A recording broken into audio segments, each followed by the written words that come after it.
You're watching Channel 4.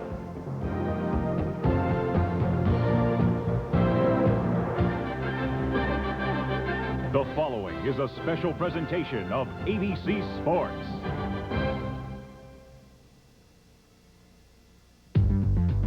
Walt Disney World, a place where fantasies come true.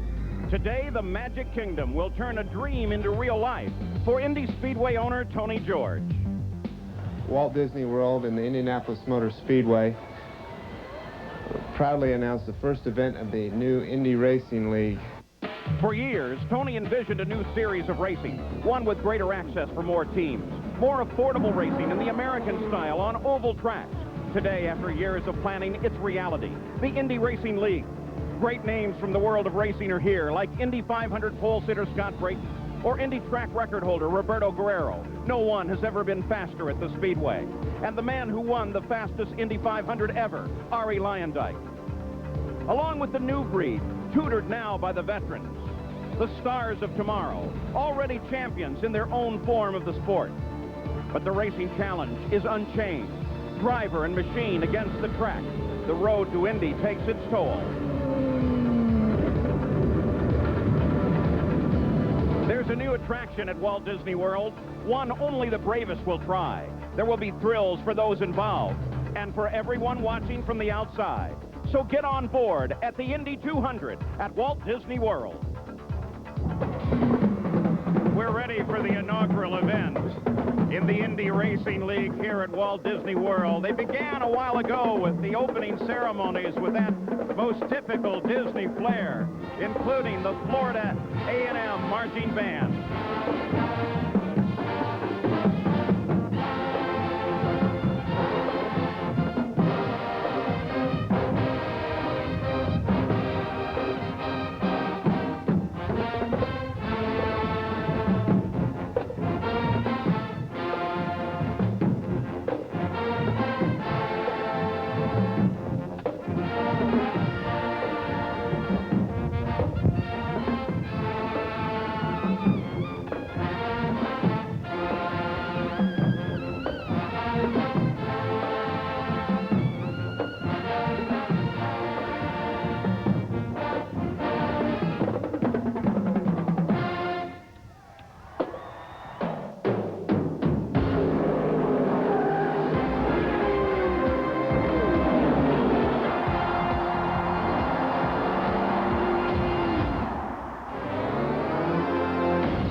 Is in the land where dreams come true for the Indy 200 at Walt Disney World. Today is the start of the road to the 80th running of the Indianapolis 500-mile race. Hello and welcome. I'm Paul Page, and this is the start of a great year in motorsports for us here at ABC. We've got so much to show you. Consider the Indy cars. Well, this year they will race in separate series. There'll be the IndyCar World Series, which you're familiar with, and the new Indy Racing League. And we'll have coverage of both right here on ABC Sports. Now, what is the Indy Racing League? Well, the IRL, as it is called, is a concept originated by the president of the Indianapolis Motor Speedway, Tony George. He envisions an affordable American oval track series, a league of tracks hosting the Indy cars. The rules for the construction of the cars, exactly like they were for last year's Indianapolis 500. And the Indianapolis Motor Speedway is very definitely a part of the league. This year, they have reserved up to 25 of the 33 starting positions in the race for IRL members, provided, of course, that they meet a yet-to-be-announced minimum speed requirement. And, of course, the 20 cars that have qualified for today's race have already crossed the first bridge on the road to the Indianapolis 500-mile race. The IRL season will end at the Indianapolis 500, and so that means the 96 and the 97 season will have at least 5 great league events. And what does it mean for drivers and teams? Well, many of the drivers see this as a wonderful opportunity to show their IndyCar skills. Consider the story of the most deserving Buddy Lazier. Here in this inaugural event, he has his very first pole. Here's Jack Arute. Well, Paul, Buddy has competed in some 66 IndyCar type events, but for car owner Ron Hemmelgarn and Buddy Lazier, first pole position, his dream has already come true. But Buddy, you're going to try and make somebody else's dream come true today as well. Well, yeah, that's right. Our team owner, Ron Hemmelgarn's father, is in a bit of a battle, and so we sort of attributed this race to him. He's in fact dedicated his efforts today. He said he'd like to make his dream come true for Hemmelgarn. Now, the man that was supposed to be and had earned the outside pole position, he saw it go up in smoke yesterday with only 4 minutes to go in the final practice.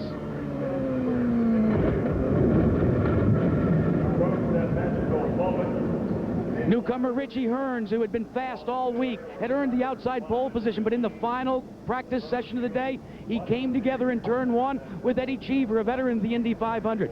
Both cars were wrecked beyond repair. They went back to work, brought up backup cars. They're at the back of the field, both cars. And for Hearns, Gary Gerald, that's a tough place to come from. Well, he found out firsthand, Jack, that sometimes dreams can turn into nightmares. But here's Richie Hearn, their crew. They've worked the entire night around the clock. They were loaned a car. They've got it race ready. It hasn't been run at speed. Richie, what is your biggest apprehension or concern now? Well, one of my concerns is going to be just some of the cars in front of me. I really haven't run the car at speed, so I don't know actually exactly how it's going to handle over a period of a full tank yet. And, you know, my main goal is really just to finish the race and get this whole thing underneath my belt. He wanted to start in the front row. He had the spot until the final minutes of practice. Now he'll work from the back. Paul? Well, you know, as you talk about the mix of rookies and veterans, we've got a rookie on our broadcast team, though he's a great IndyCar champion, Danny Sullivan, who spun then won the 1985 Indy 500. What about that mix, Danny? Well, we've got a lot of experience here. We've got former champ R.A. Lyondike. We have former Indy pole sitters, Roberto Guerrero and Scott Brayton. And then we got some rookies with a lot of experience, but in different classes. Richie Hearn, Buzz Calkins, Davey Hamilton, Tony Stewart.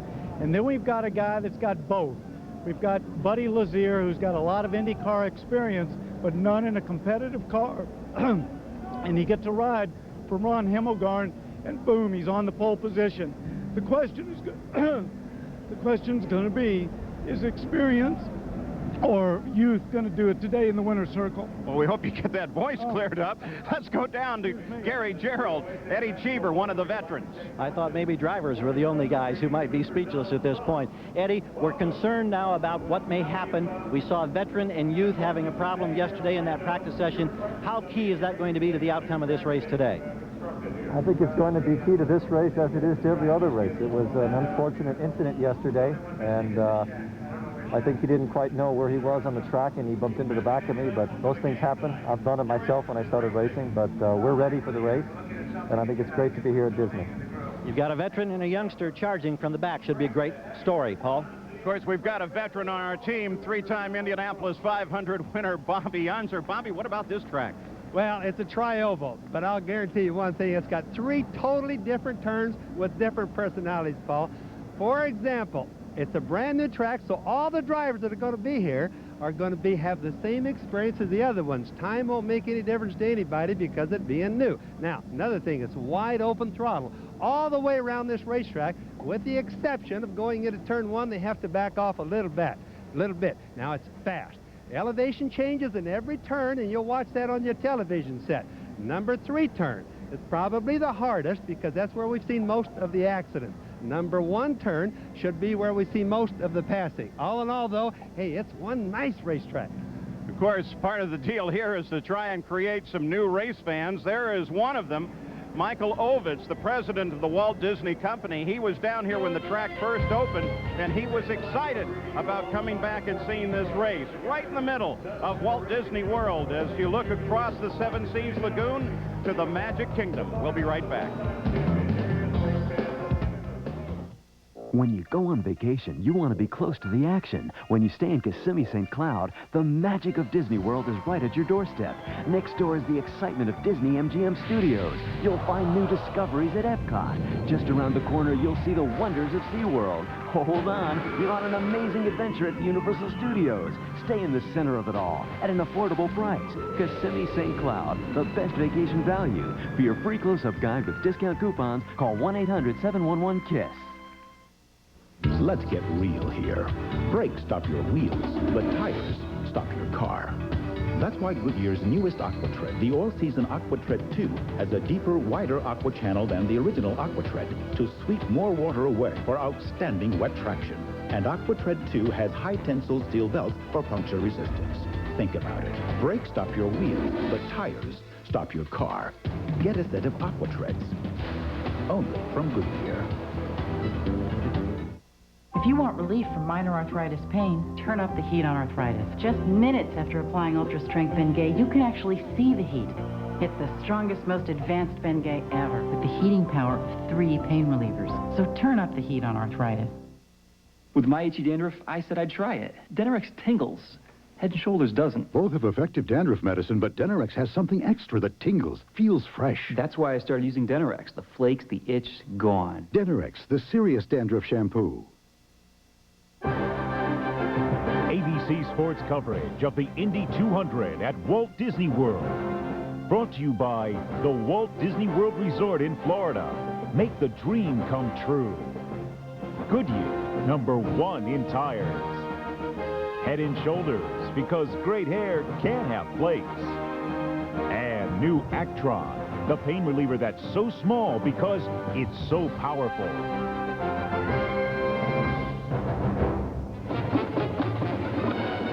Well, here at the Walt Disney World Speedway a little while ago, the close of the entertainment part of the ceremony.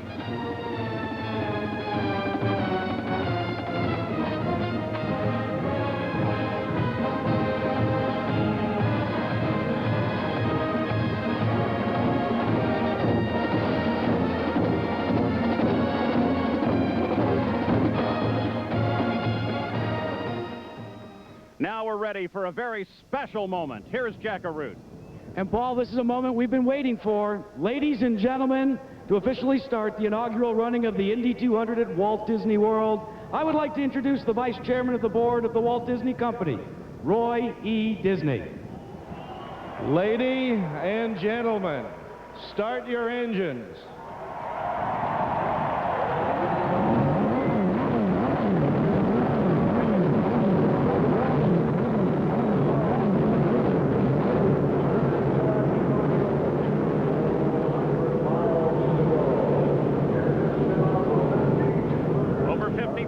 People in the stands here. The owners of these cars are so excited. One of them, Jonathan Byrd, a long-time IndyCar owner. Jack Arute. And Paul, he's waited for a long time for this opportunity. What are your thoughts, Jonathan Byrd, with this opportunity for you? I'm so excited. This is a lifetime, waiting for a lifetime of dreams to come together. What an opportunity it is. This is the second biggest crowd I've ever seen on an IndyCar oval race. And I mean, this is back to racing roots. For all the midget guys out there, all the guys that run those weekly stock car shows, hey, it can happen. Dreams do come true, and it starts at Disney World. Gary Gerald. The rookie car owner for Richie Hearn, John Della Pena. The first time to be racing Indy cars, all the drama of the last 12 hours. What kind of emotions are running through you right now, John? Oh, I've been to the highest highs and the lowest lows this weekend. You know, Gary, we've been doing these interviews for a couple of years now, and it seems like, you know, we keep going up and down, but we're here for the duration, so we'll see what happens. Have a good, safe day. Thank you. The field of 20 cars has begun to roll away behind Johnny Rutherford in the pace car. Marvelous view. Look at those stands. Absolutely jammed here. Now let's take a look. For this Indy 200 at Walt Disney World at the starting field, on the pole, Buddy Lazier, his first ever pole in an Indy car. And Roberto Guerrero, a two-time winner in the Indy cars. In the second row, Arie Luyendyk, the winner of the 1990 Indy 500. And Scott Sharp, a two-time Trans Am champion. Row number 3, Buzz Calkins. He spent the last 3 years in Indy Lights. And Davey Hamilton, the former Super Modified champion, is one of 3 drivers for A.J. Foyt. Row 4, Tony Stewart, who became the first driver to win 3 USAC championships in a single season. And Stan Waddles, a former Formula Atlantic competitor. In the 5th row, Stefan Gregoire. He competed in the 93 Indy 500. And Scott Brayton, who has more Indy 500 starts than any active driver. In the 6th row, Lynn St. James, who started the last 4 Indy 500s. And Mike Groff, who has over 50 career starts in an Indy car. The 7th row is Robbie Buell, the winner of last year's Indy Lights race at Detroit. And Michele Alboreto, the winner of 5 Formula One races, including 2 in the United States. The 8th row, Johnny O'Connell, a former IMSA champion, and John Paul Jr., the winner of the 83 Michigan 500. In the 9th row, Johnny Parsons, the son of the 1950 Indy 500 winner, and Dave Coudrave. He has 8 previous IndyCar starts. The last row, Richie Hearn, last year's Formula Atlantic champion, starting in a backup car. And the 20th position belongs to Eddie Cheever, a 6-time Indy 500 starter, also starting in a backup car as we look at those cars in that very last position. Now, let's take a look at our track description presented by True Value. 3 turns here, as Bobby Unser told you. Turn 1, 10 degrees. Turn 2 is 8.5 degree banking. And turn 3, 7 degrees. So very, very flat, but also very fast with some nice long straightaways. The chassis in the race today, we've got Lola's all the way back to a 1992 model and 94 and 95 Reynards. And the tires and engines, Ford Cosworth dominates it here. In the tires, Goodyear dominates. And then there are the rookies here on an oval. Guys with very little experience in starting this kind of race, certainly. And then there is the separation in this field, and a lot of conversation that there's 35 miles an hour difference from the fastest to the slowest cars in the field, 4.7 seconds. Let's go to Jack Arute. Well, you talk about rookies. They're not just over the wall in the cockpit of race cars. They're on this side of pit wall as well. You see a lot of the teams have moved up to IRL competition from disciplines that never had pit stops, never needed to take on fuel. So it's all new, and when you get pumped up, the butterflies could become bullets and mistakes could be made. Right, Gary Gerald? Jack, it could be a huge advantage for the teams that do have experience in this type of competition. They know how to handle the apprehension and the butterflies. And believe me, every driver has said it's difficult to pass in this high-speed oval. If you can gain 1, 2, 3 seconds in the pits, it could make a huge difference in the outcome. It could mean the difference from being in the middle of the field to finishing as a winner or on the victory podium. Let's go back up to Paul. Of course, we've got plenty of onboard cameras for you. Eddie Cheever starting way back at the back of the field. This is going to provide a fascinating view. And then looking out the back of Michele Alboretto's car. And over the shoulder of Arie Luyendyk. A couple of views on each of these cars for you. As the field aligns behind the pole sitter, Buddy Lazier, his very first race. Johnny Rutherford is the driver of the pace car here, a 3-time Indianapolis 500 champion. They look for that kind of experience up in the front of the field. So for short track enthusiasts around the world, a dream is about to come true. The Indy Racing League is becoming reality as the front row rolls slowly down the long stretch into turn 2, a very sophisticated turn on a beautiful track, engineered here by Kevin Forbes, who did a beautiful job, as you can well see. The cars now begin to pull alignment. Johnny Rutherford in the pace car is well ahead. The pole sitter picks up the pace as they come off of turn 2 and head for turn 3. Watch up in the right-hand corner of the screen. The dream is real. The green flag is out from Wayne Sweeney, and Buddy Lazier jumps into the lead. Well, Buddy really jumped that one, Paul. He must have had 10 car lengths up. I'm surprised they threw that flag out. Well, I'm surprised too, but look who's in second place was Arie Luyendyk, moved up as well in front of Roberto. Arie Luyendyk drums up from the second row. He closes in now behind Buddy Lazier as the first lap is already in the record book. 200 miles, 200 laps lie ahead. Everybody was a little apprehensive about the start. Long conversations among drivers and crews as we sit on board now with Arie Luyendyk. Yeah, so we all kind of figured that this is the first race. This absolutely is Disney World. They're not going to want to monkey up here or screw up in any way. Buddy Lazier, I know he's capable. I knew he was going to be careful. All right, we'll take a look from overhead as Buddy Lazier completes the second lap, followed by Luyendyk, Guerrero, Scott Sharp, and Buzz Culkin. Looking down from the Goodyear blimp over the track, there's first and second. Paul, that's something that often happens is when everybody's anticipating the worst, everybody gets a little bit cautious and sometimes makes a very conservative start. And I think with that jump there that Buddy got, it spread the field out enough to make it safe. Yeah, but what it will do for Buddy is mean that very shortly he will actually be getting into the back end of the field. Now watch right here. You see that grass just to the left of Buddy? That's often where they run down the grass. This is going into turn 1 right now. Down almost to the white line, not to the grass. They have been doing it out close to the wall. Now watch. This is going in turn 2. They're going to go uphill. Look at him. Up the hill, down to the apex. That's through turn 2. Now a straightaway. Now watch. Really close down the grass right here. Now yesterday, everybody was running into the grass there. That's what caused a lot of the accidents, Paul. You can see on Lazier's car a tribute to Stan Fox, who has recovered, we understand, almost fully from that accident in Indianapolis last year, and a get well to his dad. Buddy Lazier, boy, I'll tell you what, he's making sure that he is looking super. Now, here's an addition this year that we have for you.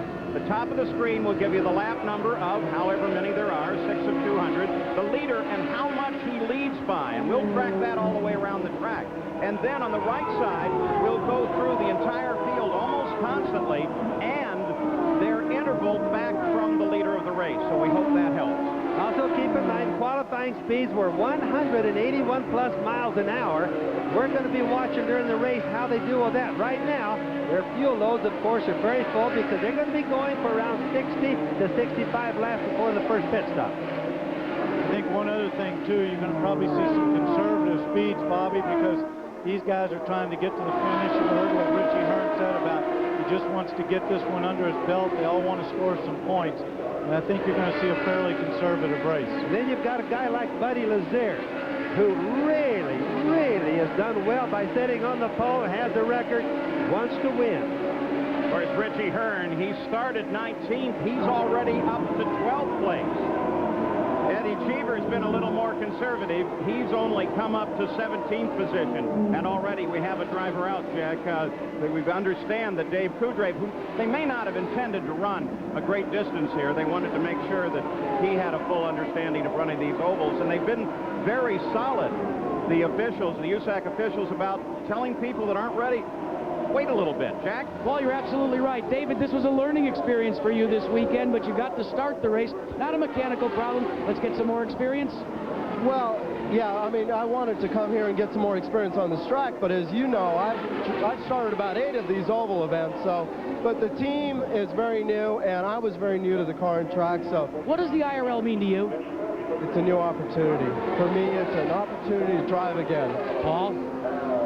So the opportunity passed already, but you'll see a lot of Dave Kudrave. There's no doubt about that. Richie Hearn, still on the fly, has moved up to 9th position as Buddy Lazier is chopping through this field and now having to move past some of the slower cars in the field. So already we have that wonderful characteristic, the 1 mile oval of traffic everywhere and plenty of action in this, the inaugural event of the Indy Racing League here at Walt Disney World. We'll be right back.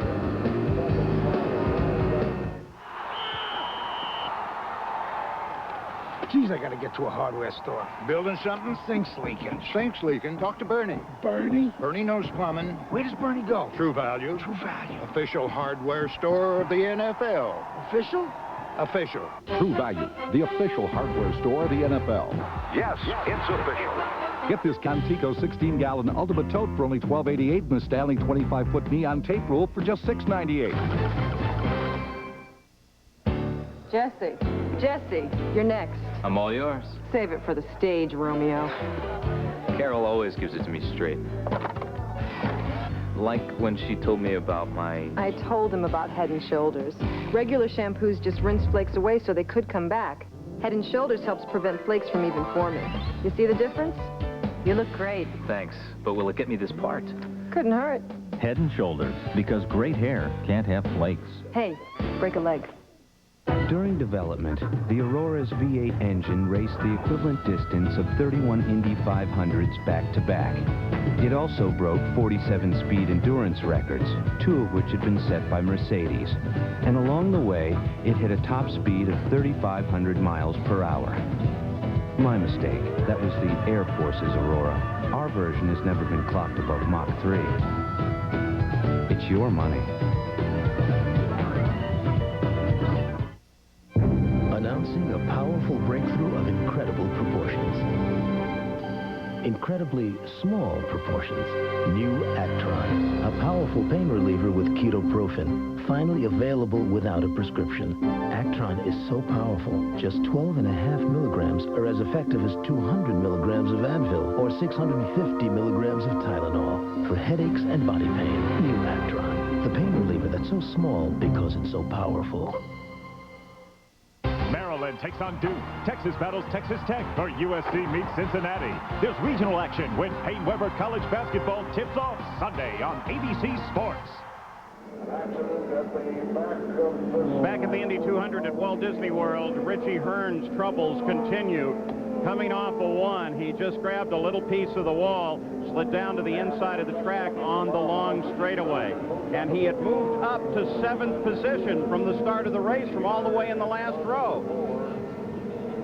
Boy, He didn't bump anything, Paul. He just lost the rear end. He was loose coming off. But remember, there's probably a good reason for this, because he didn't get any time in this car. Well, he got the inside barrier. Gary Gerald?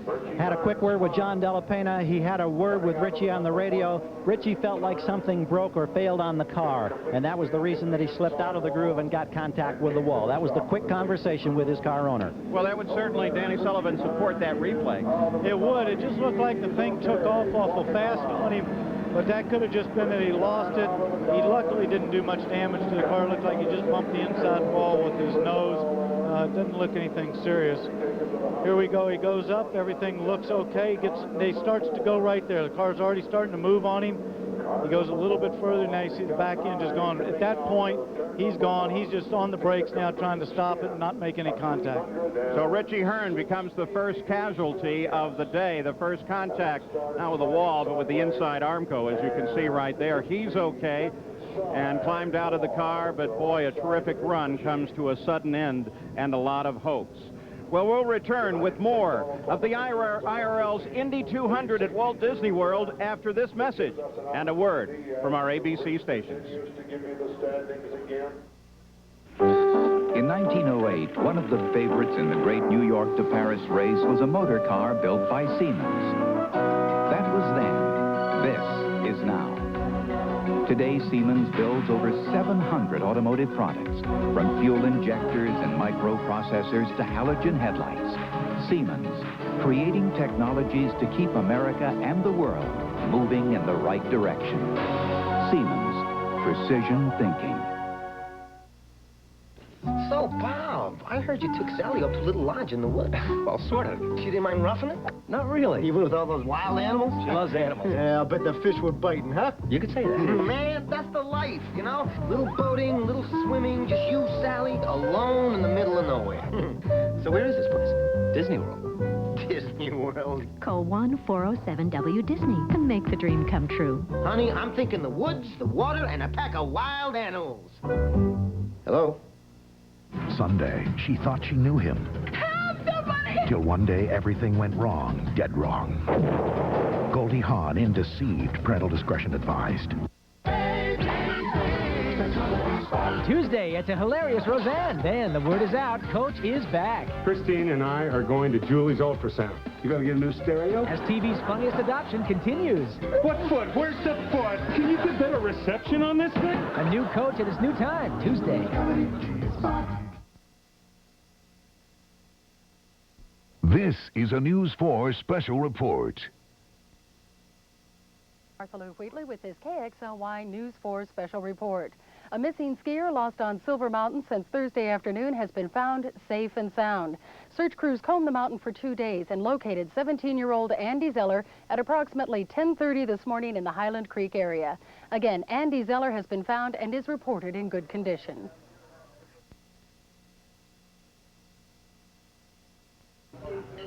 You could go someplace else, but you won't get IHOP pancakes. What kind of pancakes does your restaurant serve? The flat kind? Only IHOP offers you the International Passport Breakfast with 2 crepe-style pancakes for just $2.99. Choose from German with lemon butter, French with orange sauce, Swedish with lingonberry butter, or 2 good old American buttermilk, plus eggs, bacon, and sausage. The one and only International Passport Breakfast at IHOP, just $2.99. And they're round and they're flat when you make them at the... News 4. Total news coverage you can count on.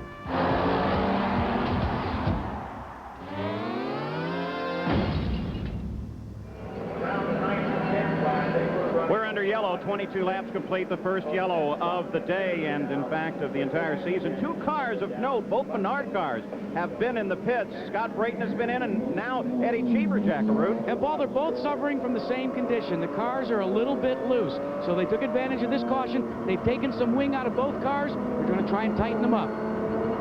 So Eddie Cheever comes up to join the field as they tighten up on the backside of the track, getting ready to come back to the green flag. Buddy Lazier is still the leader, followed by Arie Luyendyk. But Tony Stewart in the 20 car, he's moved up from 7th place and is now in 3rd, followed by Guerrero, Sharp, Calkins, and Hamilton. The pace picks up, and the green's back out. Moving a battle for 2nd place, it becomes a three-way fight. Trying to hold off the charge. There's Stewart as he moves into 2nd place, moves around. That was a good pass. It was on the outside. That's the stuff. There's your sprint car racing experience right there. Nice pass by Stewart. And that also shows Arie got held up a little bit by a slower car on the restart. It was slow coming off the 3. Stewart had that run on him and got him into 2. But those Menard engines have an awful lot of power, Danny. They do. The battle for 5th place. That's Scott Sharp in the black with orange trim A.J. Foyt car, number 41, and Wes Calkins right behind him. Battle for 5th place. Bobby, what do you think about this? Tony Stewart's driving a team car, of course, to Cheever and to Scott Brayton. They're both complaining of the car being loose. He seems to be running fine in 2nd place. Well, that's because everybody has a different deal. Tony Stewart, of course, has a tremendous amount of oval track experience, and this is what would be considered a small oval for Indy cars. Well, I think it's only natural that he might have got his car a little closer than the other guy. Bobby, as we continue to watch this battle for 5th between Sharp and Calkins, you've driven the sprinters. You came over to the first front-engine roadsters and then finally to the high-velocity rear-engine cars that we know today. What is the key transition that a guy like Stewart is having to make? What's hardest for him? Oh, I think just having his mind being adaptable and understanding that you can't jerk the steering wheels. Ironically, these steering wheels are hardly being moved by these guys. Probably no more than 1.5 inches is all they move it. So the guys have to never jerk it. And the guy has to be young enough and open-minded enough not to do that. Back at the front of the field, Buddy Lazier, the purple 91 car, and that's Tony Stewart in the 20 car. That bright yellow and orange machine closing up, coming by, and Tony Stewart is going for the lead, and he's got it. Boy, there's the dream of the short trackers come true. He didn't have just that much power or speed. There was something wrong with Buddy. Buddy either had a little problem in the last quarter, or he's got an existing problem with his car, Paul. He Buddy really Lazier did around John Paul Jr. He really did slow up coming off the turn 1. There was something wrong there. Yeah, it certainly seemed like that. The 91 car, once they came off at turn 1, boy, Stewart just had him nailed, drove by on the inside. Yeah, there's not that much disparity in the speed, so he definitely has some sort of a problem that's going on. So Stewart picks up the lead, the 2nd leader of the day, now with 30 laps complete. There's Buddy Lazier right in the purple car. Yeah, he's coming back at him. He made a nice pass there, so I don't think that he's suffering as much as we might have thought. Well, Buddy Lazier trying to come back full into the fight after having the lead snatched away by Stewart. Now, Stewart is 1.3 seconds ahead of Lazier. I don't know if you saw that. He came off awful tight off of 3 there, Bobby, and he seemed to be in the middle of the straight like he was trying to signal the pits that he was having some kind of problem. Now, he's having a problem, no doubt about that. Now, keeping an eye on Calkins as he makes his move, coming forward and around to Scott Sharp and into 5th place. Boy, he seems like he's on the fly. That, by the way, is Brayton, who we mentioned is having trouble. His 2nd yellow and orange car. Kind of difficult to distinguish the car number. Brayton's already been to the pits one time. He's obviously doesn't have his car set just right because his speed's not up to power, especially for him. In fact, Brayton runs in 18th, 3 laps behind the lead. So Calkins' next target becomes Roberto Guerrero in 4th place, and there he is. Bright white 21 car. And this battle is only 7 seconds behind the lead. That's just over a 1/3 of a lap. Calkins coming to the inside. Guerrero picks the high side. See, you can't get underneath him there. You've got to go up that high side because it's downhill into the apex of the turn right there. And Roberto Guerrero, remember, is is really a master on these ovals. His victories have come on ovals, and despite his road racing background originally in Formula One, he's solid on these. Oh, boy, they get so close. Hawkins and Ruggiero continue the battle. Now, 3 abreast is too much right there, I think. That was too close. Third car in that was Johnny Parsons as they put him a lap down. Show Johnny's experience. Boy, he was able to stay way to the right. I think he could see trouble brewing underneath his ball. Yeah, I don't think I want any part of that. Well, there was a lot of experience in that, but I think that Buzz Calkins also realized that was his chance to get by Roberto. Back up to the front of the field on board Arie Luyendyk. He runs just behind Lazier as the battle for second place. That's Lazier just ahead. Bobby, have you noticed how he's not coming off high up by the wall? He's not using as much of the track. He's got some kind of a problem in there. It's going to be what it is, but he's got some kind of problem. It's going to be in the tires, Danny. There goes Luyendyk. Looks like he went behind the edge. Luyendyk just dropped down to the inside and took Lazier out of second place. So Arie Luyendyk up to second. Now remember, on the Goodyear tires, there's 5 different combinations the guys can run. Firestone's got 2 different combinations. Calkins also moves around Buddy Lazier, so seems to be an on-again, off-again thing with him. He's definitely got a problem, and he's trying to get to the pit stop, or he's trying to get to a yellow and sort out whatever problem he's got. Well, Jack Carew, do you have any idea what the problem is? Because Lazier is coming in. Well, Lazier is going to come in because he can no longer fight a push condition on his race car. And Danny Sullivan, you know how difficult it is to manhandle one of these on a 1-mile oval. They will have to make some adjustments, try and get the car loosened up, free it up, as they say. Here he comes to a stop, and we'll see if they'll make any wing adjustments or they'll just do it with stagger. Stop under green, so his position is falling through the field very quickly. Well, you can see him. He's trying to describe it by turning his hands there and saying it's all over the place. Now, one of the things they're going to do is they're going to change the compounds on the they've tires. got a problem. No, they have a problem on the right corner. It looks as if maybe the wheel is loose.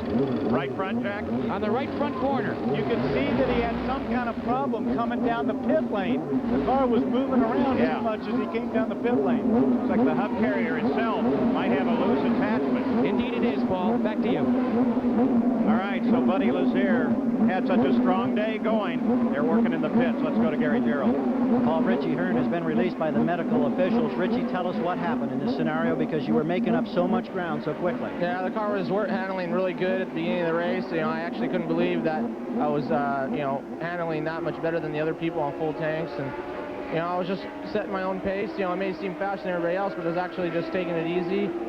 And I came out of turn 1 there, and I don't know what happened. Either something broke or it spilled fluid, fluid blew out, and it just came around very violently. And I had no warning, and I'm fortunate not to have hit anything really. I mean, kind of grazed the guardrail a little bit, but I feel bad for the crew. They worked all night, and they did a very good job of giving me a car that was fast. But getting a car this late is a little bit of a gamble. And how much does this dent your confidence? Well, I don't know. I mean, I was feeling pretty good in the race. I mean, that type of thing that happened out there was just a racing thing. I'm sad to have not finished the race and get one underneath my belt, but we'll pull together and we'll move on. Thanks, Richie. Thank you. Paul? Well, 2 of the Menard cars, Cheever and Brayton, have had problems, but the third car, Tony Stewart, is now 2.5 seconds ahead of the rest of the field and this battle that we're watching now. As we were tracking for a bit there, the battle between Luyendyk and Calkins. You go on board with Luyendyk. There's the top of the order for you. 42 laps are complete of the 200 laps scheduled here at Walt Disney World. Let's get real here. Brakes stop your wheels, but tires stop your car. That's why Goodyear's newest AquaTread, the all-season AquaTread 2, has a deeper, wider aqua channel than the original AquaTread to sweep more water away for outstanding wet traction. And AquaTread 2 has high-tensile steel belts for puncture resistance. Think about it. Brakes stop your wheels, but tires stop your car. Get a set of AquaTreads. Only from Goodyear. Now there are 4 ways to get the power of Selsun Blue, the #1 doctor-recommended dandruff shampoo. There's medicated, moisturizing, 2-in-1, balanced, 4 powerful Selsun Blue formulas. Now you've got even more Selsun power. How does it feel to be Steve Young? It hurts. Give me my Advil. Nothing has shown me it works better on aching muscles or lasts longer. Advil is the one. Nasty game. Advanced medicine for pain. Like this world-class automobile, ours also comes with the finest in state-of-the-art audio, the Bose Acoustimass music system.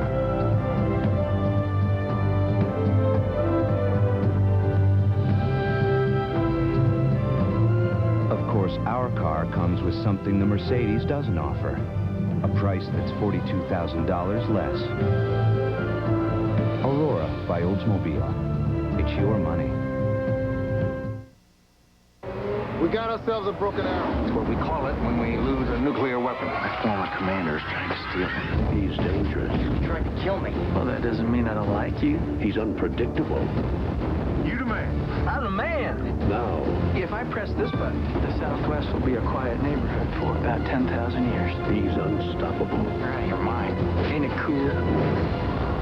John Travolta, Christian Slater, Broken Arrow, rated R. Starts Friday, February 9th.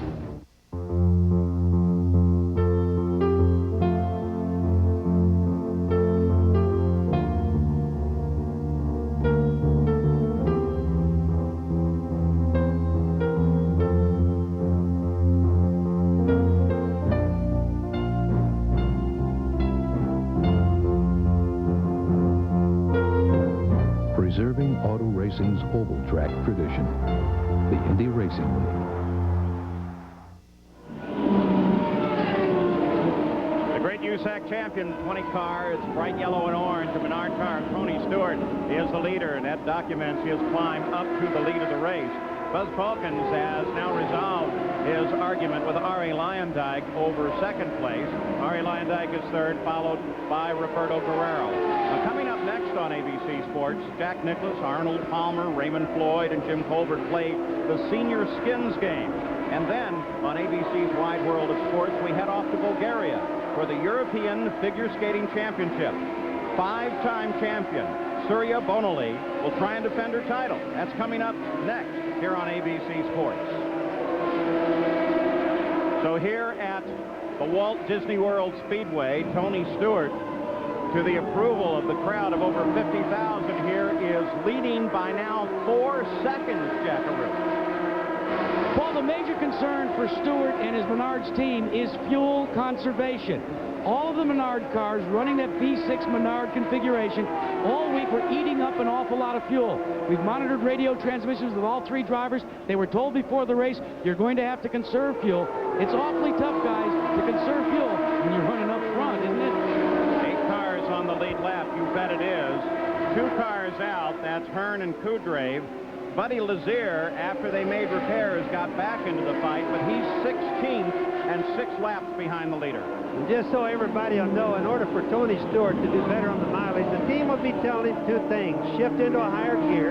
They have 2 gears to race with there. Plus, he'll have to cut back the boost on that thing a little bit, Paul.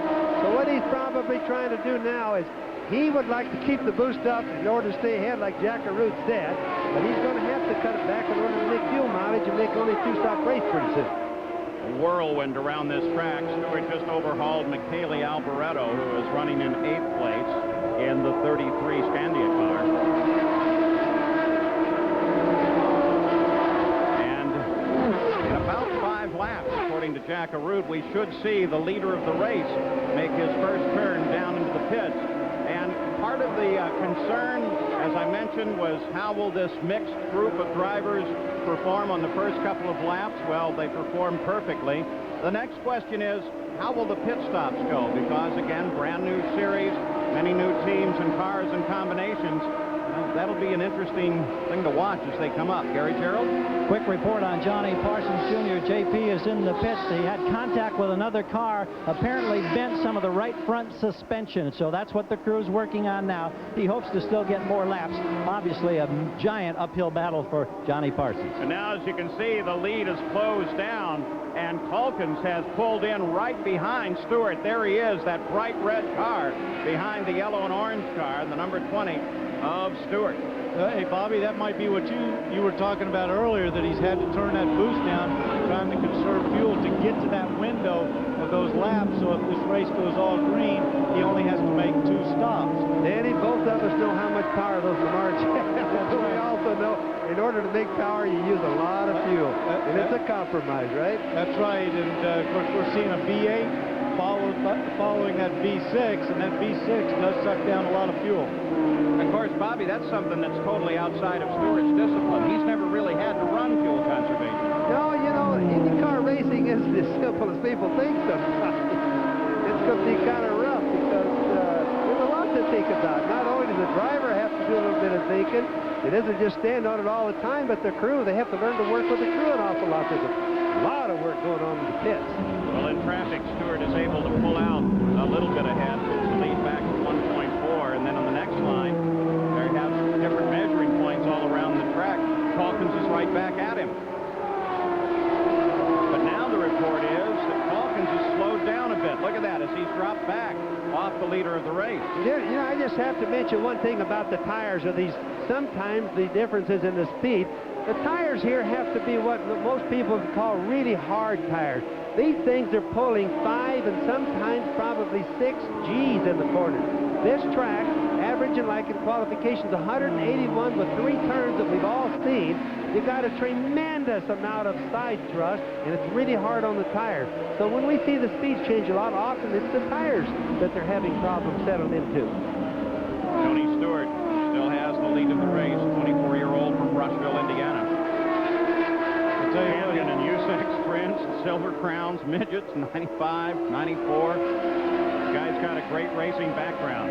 Buzz Calkins sitting there in second place, 6th in the 95 Indy Lights points. Gary Gerald. Just talk with Laurie Garish, a longtime Indy veteran who knows how to manage teams well, and Ken Anderson, their engineer. We asked him, how are you trying to play it? They said, specifically, we told him to back off, play it conservative, avoid any trouble, go racing in the second half of the race. Now, Laurie Garish was my chief mechanic when I won Indianapolis in 1981. They've really got a good mechanic there. Well, and now Calkins makes his move on Stewart. And boy, he just comes around him. Now, you have to figure maybe some of that is Stewart driving a very heads-up race. Now, Stewart wasn't ready for that. Look at him. He slowed down, losing ground still. He wasn't ready for it. He's had to cut back because of the fuel. I think that he's probably got a fuel thing, and they said, you got to get back. Don't forget, they're trying to get to a certain lap. Because if they don't get to that lap, whatever it is in their book, they get to that certain lap, they're going to have to make 3 pit stops. And they only want to make 2, so they'd rather give up the lead, lose a little ground, and try to get it back on a full tank. And let's keep one other thing in mind. Now, when this race started, all the game planning was that they're going to have a lot of yellows, and so far we've hardly seen any yellows, so that means more fuel being used. All right, so Stewart into the pits, Jackaroo. And Paul, this is a first for Tony Stewart, making a pit stop and taking out fuel. Now you see the cardboard sign. There's a cardboard sign being hung out. Simple things here in IRL. Reset the fuel. Didn't have time to make a board up. Use the cardboard. Of course, that means to reset the meter on the dash. It tells them how much fuel you've used, right? 17.7 seconds. A little bit of a difficulty getting it back into gear. And so for everybody back out there at home, to reset the fuel is you've got a fuel meter that counts off how much fuel you're using. He had to reset it to 0 so that they know what they're consuming. We expect Buzz Calkins in within 3 laps for his first pit stop. And Bobby Unser, we've been tracking both of these guys coming out of the pits for Stewart. That's something that's usually pretty tough for a new guy, isn't it? Well, it is. Clutches aren't quite as easy as you would think. No, but you know, you better light the tires up than you are to burn the clutch or let it slip. And he did a good job on that. The problem is there's sequential boxes. The drivers are normally used to coming in and kicking it into neutral, waiting to get ready to leave, then putting it into first. These guys, if you watch what Buddy Lazier did a little while ago, have to go from 6th to 5th to 4th to 3rd, and so on. So Buzz Calkins makes his first turn in for a pit stop, and he's very careful about it, Gary Gerald. He's in the very first pit box. The Bradley Motorsports crew goes to work. Here's another rookie driver, peels off a tear-off, watching to see if everything's routine. Keep in mind now, being in the first pit box, he has to adhere to an 80-mile-per-hour speed limit. How high is the adrenaline running? We're about to find out as he makes his move. We've got it at 16.2 seconds. So now watch watching carefully for that 80-mile-an-hour speed limit, and he has to do it by his tachometer. He has no indicator outside the car to tell him how fast he's going as Ari Lyondike comes in. Well, they don't, Paul, but what they do have is they have a button on the steering wheel. If they set to 80 miles an hour, whatever gear they have in there, they hold that button on, and it won't allow the engine to run over 80 miles an hour. So Ari Lyondike. Whoops, he stalls the engine. Lyondike stalls the engine, and they didn't have the starter engine right sitting there over the wall. That's one of those little fine points of learning how to do these stops effectively. Boy, it is, and you know, this is time that you just can't buy. You can't regain that sometimes. That's a tough way to spend your time right there. Especially on a 1 mile oval. Having a hard time getting it into gear. Well, Danny, as you know, another lap, they come by and lap them just right now on 1 mile oval. This got to be a gearbox problem now, and it's serious for Ari Lyondike. So the 54 car, there it is, silver and black. That's Robbie Buell as he takes over the lead of the race. Michele Alboreto sits now in second, and Hamilton is in third as Buell comes in, and we're cycling through the pit stops. When I took the high endurance challenge from Old Spice, I really thought it was going to be a challenge. I mean, this is a challenge. This is a sure thing. It evaporates less quickly. It also lasts longer, protects better. Old Spice guarantees it. Now, if you don't think it's the best, you call 1-800-PROVE-IT, and they'll buy you a stick of your old deodorant. So if you're looking for a real challenge, go climb a mountain. If you're looking for the best deodorant, try high endurance from Old Spice. Because now you got proof. Guaranteed. 28, Baker Bruce!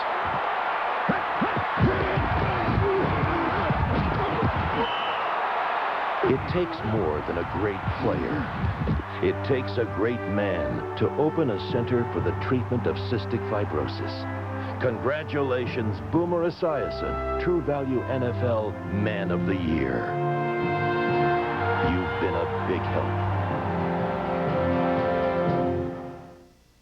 Still searching for the perfect cold medicine? Alka-Seltzer Plus wears off after only 4 hours. NyQuil contains alcohol and won't even last through an 8-hour night. But there is a medicine that lasts all day or all night. Today's Contact. Right from the first dose, Contact gives you 12 full hours of continuous congestion relief with its unique tiny time pills. Today's Contact. Relief that's fast, relief that lasts. The kids have been begging you and asking pretty please, and you really want to say, yeah, we can go to Walt Disney World. But how? Just call for your free vacation planning video and discover all there is to see and do. Even find out how you can stay at a Disney resort for as little as $69 a night. Call now and we'll send you a free video and guidebook offering big savings on a complete vacation package. It's a limited time offer, so pick up the phone now. Call 1-800-817-4545 and make the dream come true. The NFL's best head to Hawaii to strut their stuff in football's all-star show. It's the AFC-NFC Pro Bowl next Sunday night on ABC. The Magic Kingdom here at Walt Disney World, not all that far away across the Seven Seas Lagoon and the Polynesian Contemporary, the other great resorts here. Our overhead shots are courtesy of the Goodyear Blimp Stars and Stripes. At the control, Captain Dick A. from Pompano Beach, Florida. There she is, floating overhead. Well, the leader of the race, the bright red 12 car, that's Calkins. He's got a strong lead on second place, but Buddy Lazier, Jack, has had his problems. Well, Paul, as we reported during the pit stop, it was a front carrier hub. They tried to fix it. They tightened it up. It has vibrated loose again. Lazier came in, got out of the car, and this is the kind of racing we're seeing. They said, get back in the car. We've got a team car from Stefan Gregoire. We'll take the front hub assembly off of there, we'll put it on yours, and give you some more laps. I don't think I've ever seen that. So they're going to pull a hub carrier from Gregoire's car, put it forward onto Lazier's and put him back in. You're going to lose so much time. Why would you do that? I did that in Indianapolis in 1966. I'm talking modern times. Well, okay, modern times. Doesn't happen. Well, I think what they're trying to do is he's getting out there. There's not that many cars that are going to be in the field. They want to get the points.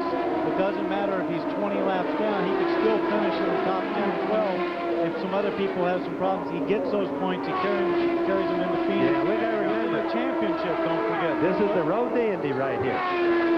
So Calkins, a graduate of the University of Colorado, 24 years old from Denver, is out in front. I think something else we're seeing, and Jack touched on it at the beginning, was that we got not only rookies out on the track, but we got some rookies behind the wall. And I think we're seeing that these guys are dealing with these cars the first time.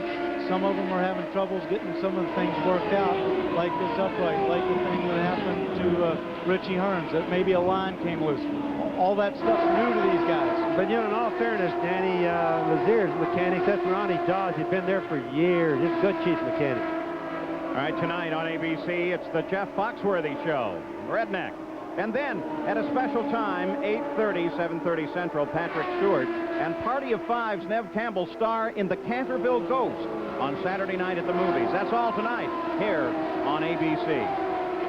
You know, one thing that we also were talking about earlier was the fuel. And Tony Stewart went to 71 laps, including the passing laps, everything that he did. So if he goes to 140, he's got no problem to make it to the finish. Well, he went long enough to where it looks like if he keeps going like that, he'll make it, Danny. But remember, he had to cut way back on the power in order to make it. That's right. Eddie Cheever still struggling, 4 laps behind the leader in 13th, Jackaroo. And Paul, the report again, he continues to complain of a loose condition. Now, that car was built specifically for this coming Indianapolis 500. It was a 95 car that they were going to hold back the team. They bought it brand new at the end of the year. They had to use it today. Let me show you something. This is the onboard telemetry receiving station for all of John Menard's 3 cars. But here's the problem. When Tony Stewart is out front, they don't have a monitor. Here is the sending unit for the team. He gets the information, runs all the way down here, delivers it to the crew chief, and then says, we've got to pit in 1, 2, whatever it may be. Shades of the past again. Well, a combination of low and high tech there in the Menard stable. Besides, a good exercise. Calkins still in the lead now by nearly 20 seconds, followed by Stewart, Guerrero, Mike Croft moving up into 4th place, then Stan Waddles, Michele Alboreto, Davey Hamilton, Scott Sharp, Robbie Buell, and Arie Luyendyk. That's the top 10 for you. As we've had 1 yellow today as a result of Richie Hearns' smack with the wall. We'll return with more of the IRL's Indy 200 at Walt Disney World after this message and a word from our ABC stations. Let's get real here. Brakes stop your wheels, but tires stop your car. That's why Goodyear's newest AquaTread, the all-season AquaTread 2, has a deeper, wider aqua channel than the original AquaTread to sweep more water away for outstanding wet traction. And AquaTread 2 has high-tensile steel belts for puncture resistance. Think about it. Brakes stop your wheels, but tires stop your car. Get a set of AquaTreads. Only from Goodyear. Everybody hates to eat and run. We'd rather take it slow. But the way this life is going, gotta grab your food and go. And when all that running round catches up with you at last, get yourself some Alka-Seltzer and you'll feel better fast. For relief of acid indigestion or heartburn with headache, nothing, not even Pepsid AC or Tagamet HB, makes you feel better faster than Alka-Seltzer. Get yourself some Alka-Seltzer and you'll feel better fast. Thursday, it's a new hour of comedy because we're spanning the globe for all new video silliness. Ooh, sorry, Dad. The all new world's funniest videos. Then, it's Clint, it's Kerry, it's Costner. Well, that's a name I'm not going to forget. Because the show you love is now a series. Let my ball! The all new Before They Were Stars, a new hour of comedy, Thursday on ABC. Got a body in the basement. Find out for yourself why Jimmy Smits picked up the Golden Globe for Best Actor in a Drama Series on an all-new Blue, Tuesday. Viewer discretion advised. This is a KXLY News 4 update.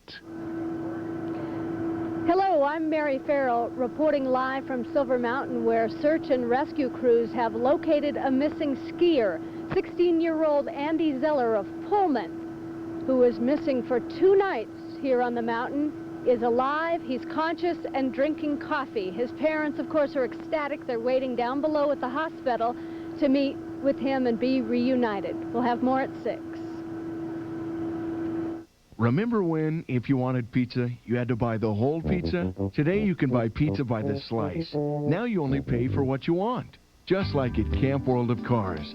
You only pay for what you use. Choose how long you want to use your vehicle or how much you want to pay a month. Make a refundable deposit and you're driving. Only pay for what you use on all Chevrolet, Geo, BMW, Volvo, and Subaru, both new and used, at Camp World of Cars. And don't keep paying for unwanted leftovers. Get ready for another round of winter storms. Details at 6.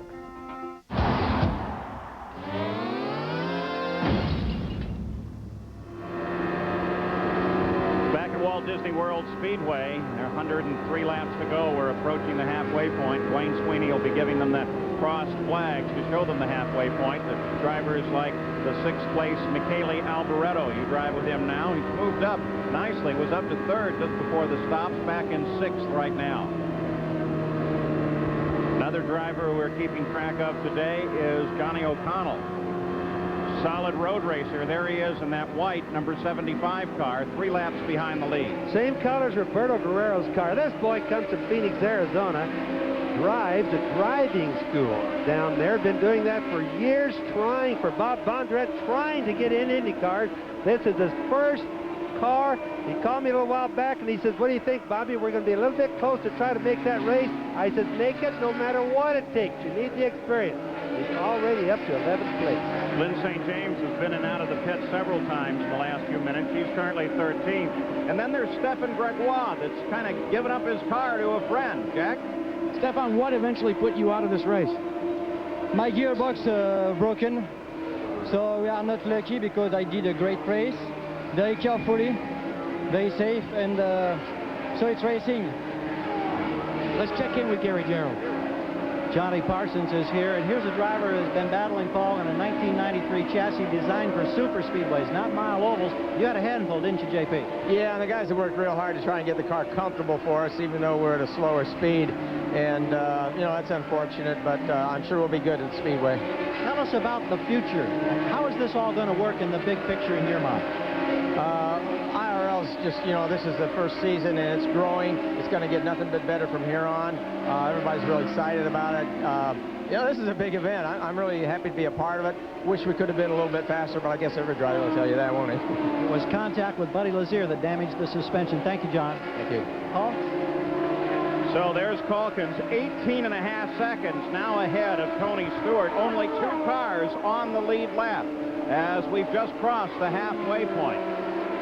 My guess is with Stewart's car that they're gambling, much like Danny said earlier, on going to the end of the race and having enough fuel to unleash all that Menard horsepower. Hope they have the tire combination, enough fuel, and the engine running good to pull ahead of Calkins at that time. 6 lead changes thus far among 6 drivers. Well, Jack also said something interesting there, that Johnny Parsons had contact with Buddy Lazier, which might have damaged that right front. That might have been the cause that worked everything loose. It certainly could. It certainly could. In 6th place now, the 14 car, famous A.J. Foyt car. There he is, Davey Hamilton, Jack Root. And Paul, what a terrific story. Not only hooking up with A.J. Foyt, but for Davey Hamilton, a veteran of super modified racing all across this country. His best friend and his roommate in super modified racing, Billy Vukovich III, who preceded him into IndyCar competition and ran the Indianapolis 500 for a couple of years. Vuki met his untimely death in Bakersfield, California back in 1990. But Davey Hamilton never forgot that he wanted to carry the torch back to Indianapolis in IndyCar competition for his departed friend. On the back of Davey Hamilton's helmet is a simple phrase, in memory and to remember, Vuki 3. Now, there are many fond thoughts for Vuki. Don't you know that racing family? Don't you know this is just the type of guy that Foyt would pick to drive the number 14 car too? Oh, without question. Remember him at the Copper World Classic? I mean, he was super. Now in the 14 car of A.J. Foyt, what a proud moment that is for him to be able to carry those colors. Well, it is still Calkins out in front of Stewart. Guerrero is 3rd and Stan Waddles is 4th. 106 laps complete. When you go on vacation, you want to be close to the action. When you stay in Kissimmee St. Cloud, the magic of Disney World is right at your doorstep. Next door is the excitement of Disney MGM Studios. You'll find new discoveries at Epcot. Just around the corner, you'll see the wonders of SeaWorld. Hold on, you're on an amazing adventure at Universal Studios. Stay in the center of it all at an affordable price. Kissimmee St. Cloud, the best vacation value. For your free close-up guide with discount coupons, call 1-800-711-KISS.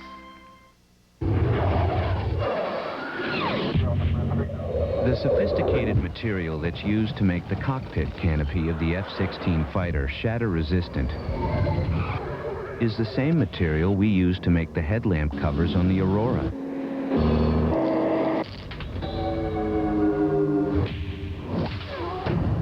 So you can imagine how advanced the rest of the car is. Aurora by Oldsmobile. It's your money. Some days I get these really pounding headaches. I used to take Tylenol, but it didn't always get rid of all the pain. So I've been using Advil for a while now. I found that on my tough headaches, 2 Advil work better than 2 extra-strength Tylenol tablets, better than Tylenol gel caps. And you know, nothing's been proven to last longer than Advil. For my tough headaches, Advil just works better. And now, introducing new Advil gel caplets. One more advance for Advil. Advanced medicine for pain. Yeah, I'm working on a pretty big project. And I don't have a lot of money to spend. I mean, I want a really good price. That's our pinpoint pricing. At True Value, we've lowered the prices on over 900 items. So no matter what your project needs, you'll find it at just the right price every day. Hey, it's true. Help is just around the corner. ABC Sports coverage of the Indy 200 at Walt Disney World. Brought to you by the Walt Disney World Resort in Florida. Make the dream come true. Oldsmobile and your authorized Aurora retailers. Advil, advanced medicine for pain. No non-prescription pain reliever is proven to last longer than Advil. And True Value, no matter what you need, help is just around the corner. The globe that is the signature of Epcot Center here at Walt Disney World, just off to the southeast of the racetrack here. There's the road that leads into Walt Disney World and past the resorts and, of course, the racetrack. Buzz Calkins is having a terrific day. Stewart is 14.9 seconds behind him. The early leader of the race and the pole sitter, Buddy Lazier, is with Jack. Paul, it was a tough day for Buddy Lazier. Buddy, what eventually did put you out, you didn't go back out after you changed the front corner because you found another problem. Well, yeah, that's right. We had just a fantastic race car. Even yesterday, we had a certain problem, and we thought we found it yesterday. It was a lot like driving a car that was very sloppy steering. You couldn't control it. The steering just took off on its own. Through the race, we thought we found it last night. The crew worked hard all night. And even when we were running up front, the car would literally veer from one side of the racetrack to the other. That's why Johnny Parsons thought maybe you two had made some contact. We may have, because I'm going by people I'm trying to control. It's like having an old, sloppy, steering wheel, and that the car took off on its own. And it's a shame because even with that, the car was very fast. It was great through the fuel load. It was definitely the best race car I've ever had. And here's what eventually put the Delta Faucet entry out. Kind of reminiscent when you say this 10-cent part? Well, it's only about 26 cents, guys. There's nothing on these cars cost 26 cents. Maybe one tie wrap, Jack, but not... Well, you can and see, a broken one at that. See the disappointment in poor Buddy's eyes. I'll tell you what, there is a very deserving race driver. He's a good race driver. And you know what? He did a great job, too, because he did it with a car that he didn't make a mistake. He didn't put it in the fence. He got smart. He came in and parked the car. Well, we take a look now at Tony Stewart. Look at the interval on the different laps. He's closing down on Buzz Calkins. So we may have a battle for the lead here once again. A little while ago, the fear was that we'd have only one car on the lead lap, Jackaroo. Well, Paul, remember, we're talking about a game of conservation for Tony Stewart. He is utilizing the 3-team effort as well, the 3-car effort, getting information from teammate Eddie Cheever and Scott Brayton. The team now feels that they can cut Stewart loose, give him a little more slack, be able to run a little bit more fuel, and that's why he's picked up the pace. Well, right now, his teammates, Eddie Cheever sits in 11th, Scott Brayton sits in 15th. Going back up to the front of the field. There's Buzz Calkins, 24 years old from Denver. Gary Gerald's got his dad. Well, he's watching anxiously, Brad. What are the emotions as you watch your son in his first IndyCar event and leading with a chance to win it? Gary, I'm overwhelmed. I just can't believe we're here, number one, and to be leading this thing for any amount of time is beyond our wildest expectations. What's your biggest concern or worry right now? Well, just that the car will hold up. I think he can drive it, and I think he can hold on to it, but just hope we don't have any mechanical problems. Is this like a storybook deal for you? And Gary, you know it is. Thank you. All right. You talk about emotion, Paul. There's tons of it down here. Calkins in the Reynard. Engineer is Ken Anderson, one of the best engineers in the business, and Steve Rittenauer is chief mechanic. Stewart, of course, has a tremendous amount of experience, and I watch that left front tire as he goes around the track. You can see how he gets down, almost touches the grass. This guy's got a lot of experience on an oval track, believe me. Yeah, but he's doing a good job because he isn't running into the grass, Bobby. He's keeping it clean. He's staying above it. And actually, I worked with Ken Anderson for years at Penske, and he's got a tremendous amount of experience. He's a great shot guy. As we've seen, this track he's got some up and down, some elevation changes, a little bit rough, and I'm sure he's got that car handling very nice over those bumps.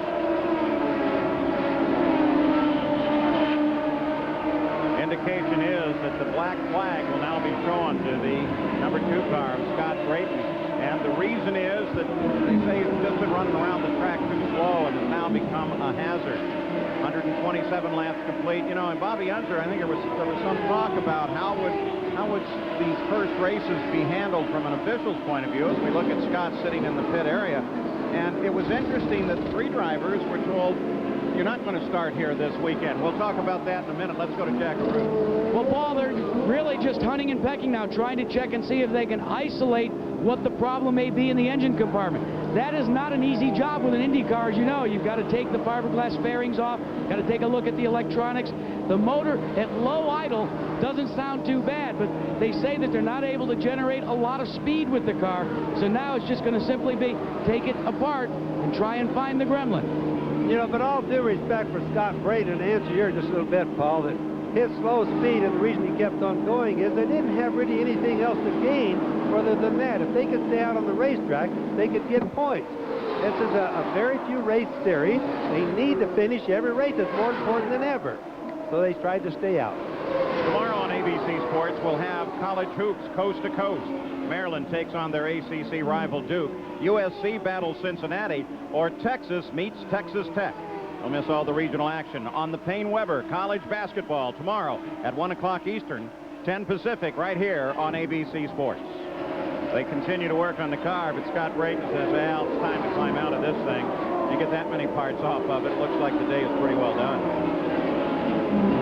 Yeah, that's got to be disappointing. I know these guys came down here with high expectations, wanted to do awful good.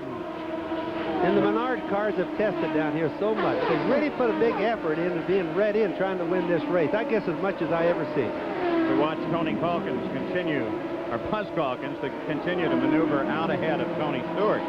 Calkins' best finishes in Indy Lights have been thirds, and they have been on 1-mile ovals in Phoenix and Milwaukee. So he's certainly got the experience to run there at the front and to figure out how to stay in front. Bobby, what do you figure his emotions are right now? I mean, he's still got one more fuel stop to go, but he's got to be pretty pumped up, and he's got to be keeping an eye on what Tony Stewart's doing and what that gap is. Oh, absolutely, because everybody that's running a Cosworth engine knows that the Menards or the Buick is going to have more horsepower. So they're all wondering, you know, if I run him out of fuel, if I run him low enough, the teams are checking on each other. All this stuff is just happening down there because of such a big disparity in the horsepower, which means fuel. You know, right there, I think we just saw a good example of how bright he's driving. He's been very careful on getting past some of these cars. There's the 20 car. That's Tony Stewart, second place, rolling into the pits. Doesn't look like he's coming in fast. With 66 laps to go, Jack Arute. Well, it should be a nominal stop for Tony Stewart. As we said to you before, they feel they have the sufficient fuel to go the distance now. They're going to give him the green light. Stewart showing a lot of poise during these pit stops, trying to be deliberate, making sure there aren't any mistakes. It costs him about a second to a second and a half. There again, in 18 seconds flat, he tries to get back up to speed. And there you hear him. He finally lights the tires up at the end of pit road. Exactly what you were talking about, Bobby. just about killed the engine. And almost bumped the farm right there. That would have cost him 1 or 2 laps if he'd have killed that engine, maybe 3. That far away from the pits would have really hurt him, but it also hurt him just going out that slow. He probably lost a second or 2, and he looked awful slow coming down pit lane. Roberto Guerrero moved into second place with that pit stop, and Gary Gerold's continuing to track the Calkins car. Paul, they're already taking every precaution. They're talking him around, not on every lap, but they're telling him to be so very careful. They're trying to keep him cool. We expect his second and final stop inside of 10 laps now. They're conferring right now, and Kenny Anderson making a decision. We'll see him in shortly. Let's go to Jack. Well, Gary, the man that sat on the pole for last year's Indianapolis 500 hopes he can do it again this year. But at the Indy 200 at Walt Disney World, it was an early departure. Yeah, it was a very difficult day for us. You know, I hit the fence in the warm-up yesterday, and I think something, obviously, I must, you know, done something to the car, because right from the start it was just so loose I couldn't drive it. I was just in the guy's ways, and I didn't want to create a problem, which I almost did anyway, so I stopped, and I'm just happy to be back with Menards, and I think that we've got more exciting races to come. Scott Brayton, watching the performance of your teammate Tony Stewart, is there any concerns at all anymore about fuel, or can he go the distance and really crank it up? Well, I can't really say. Tony looks like he's running the best of between Eddie and I, and you know, I'm sure they're going to do everything they can do to get him in the winner's circle. I wish him the best of luck. Well, for Buzz Calkins, it's been 71 laps since his last stop. So he should be solidly in the window now, due to stop in 2 laps, according to the team. There's Lynn St. James.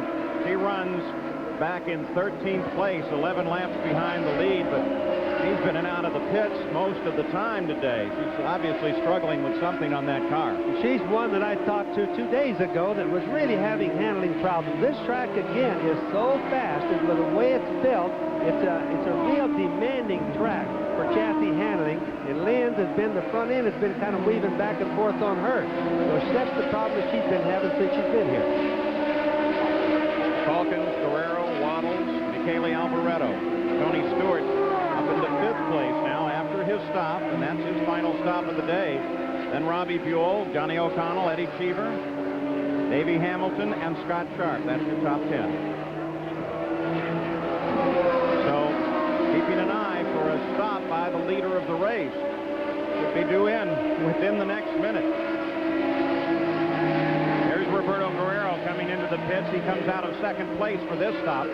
Well, that was tough. They put his pit before him had their tires out. He almost couldn't get in his own pit, Paul. Giving a long push to Arie Luyendyk as he comes out, and the leader of the race comes in.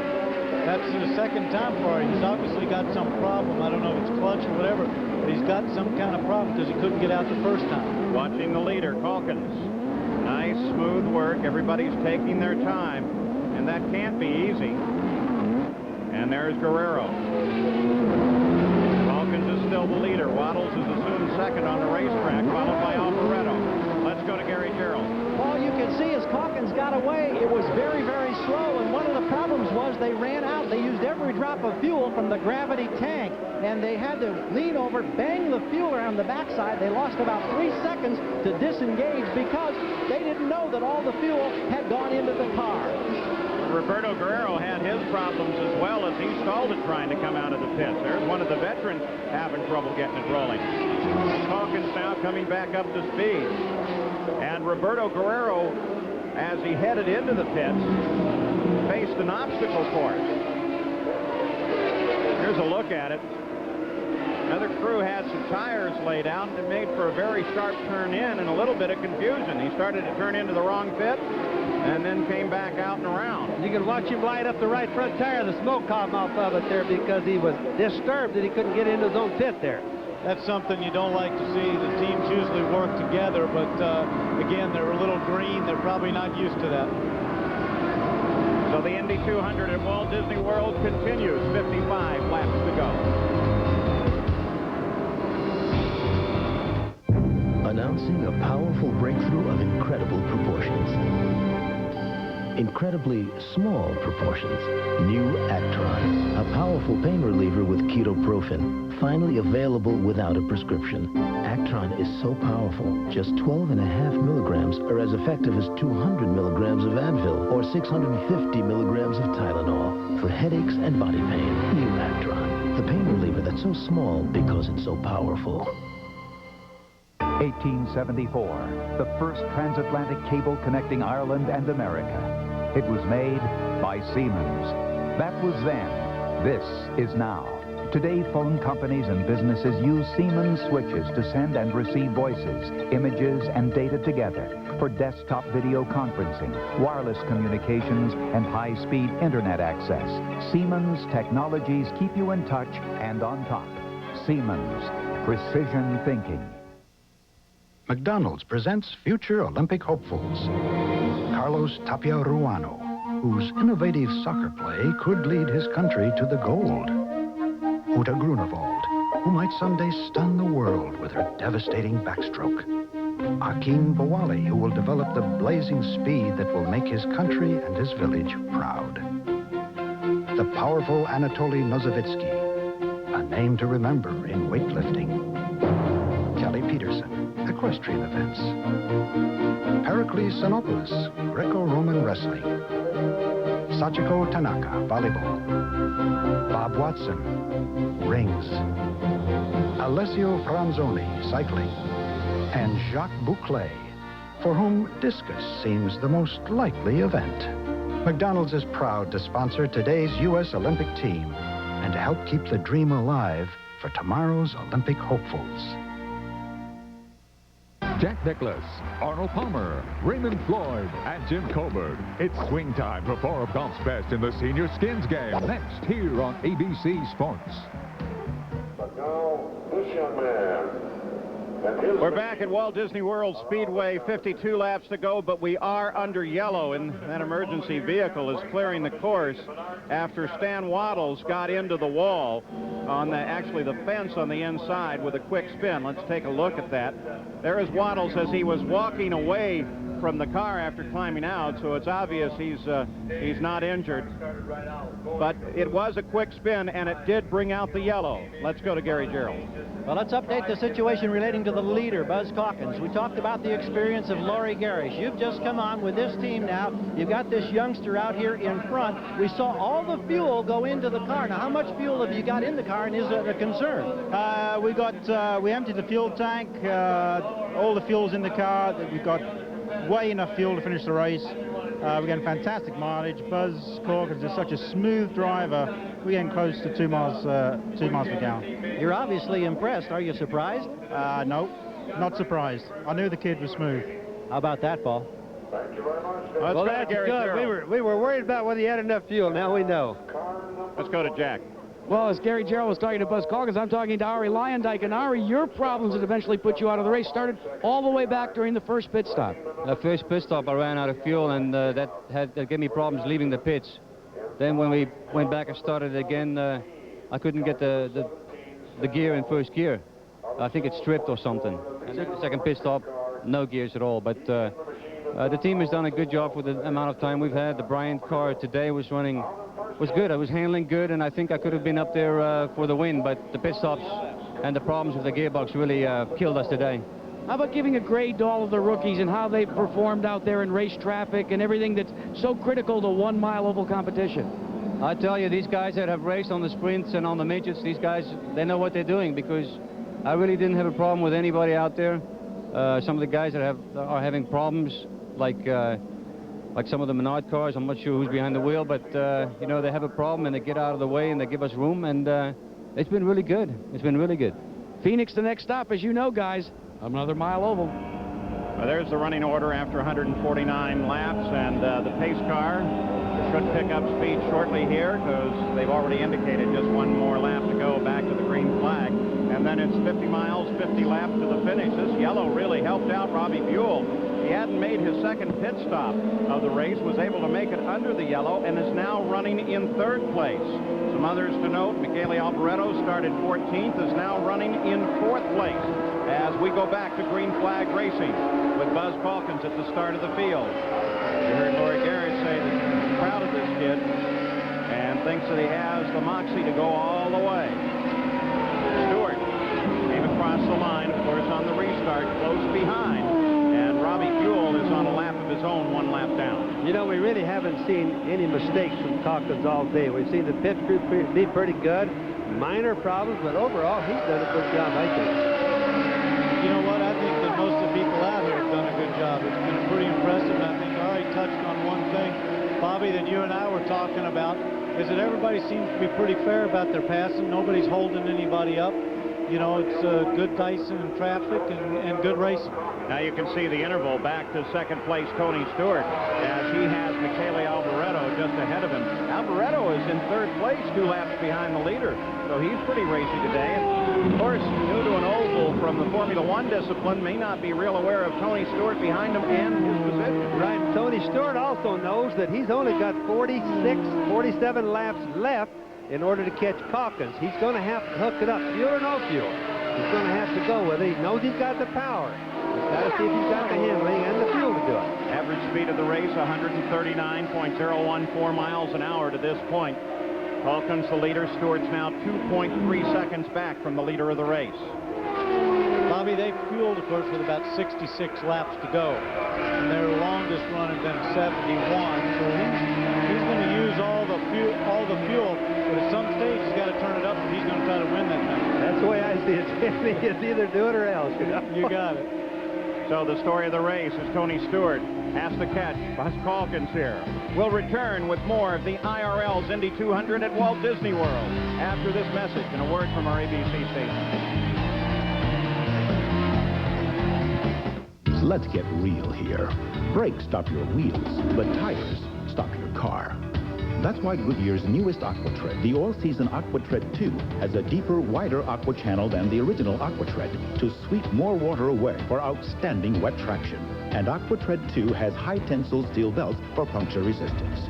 Think about it. Brakes stop your wheels, but tires stop your car. Get a set of AquaTreads. Only from Goodyear.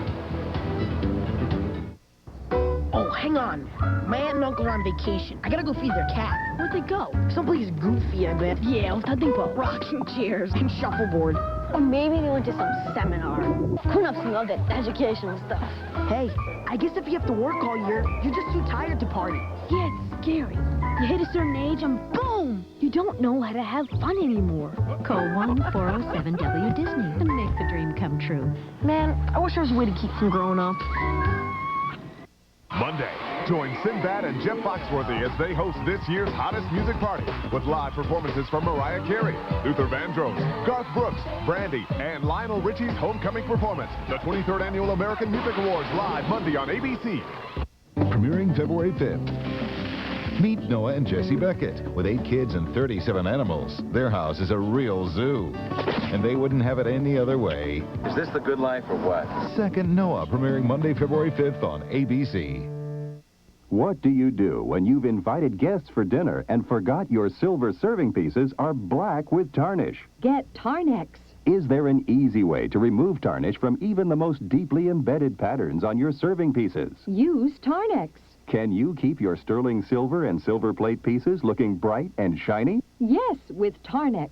How do you remove years of tarnish from gold, silver, and copper coins? Dip them in Tarnex. How do you get months of tarnish off those badly discolored copper pots and pans? Tarnex does it all. Yes, Tarnex does it all, quickly and easily. But unlike silver polishes, Tarnex removes only the tarnish, not the precious metal. Remember the name, Tarnex. It's guaranteed to work for you at home as quickly and easily as it does on TV, or return to place of purchase for your money back.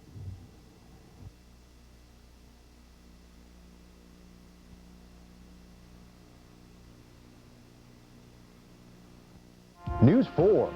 Total news coverage you can count on.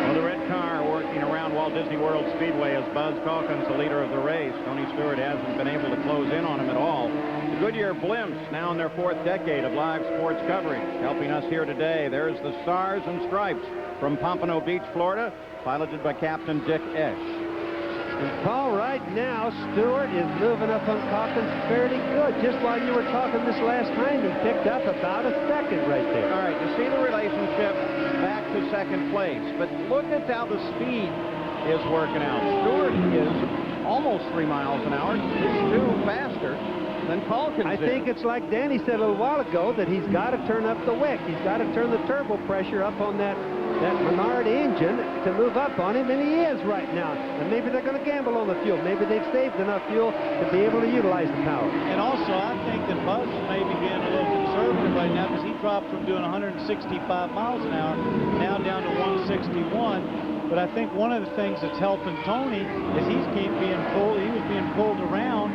by Michele Alboreto, who seems to be gaining confidence and running quick.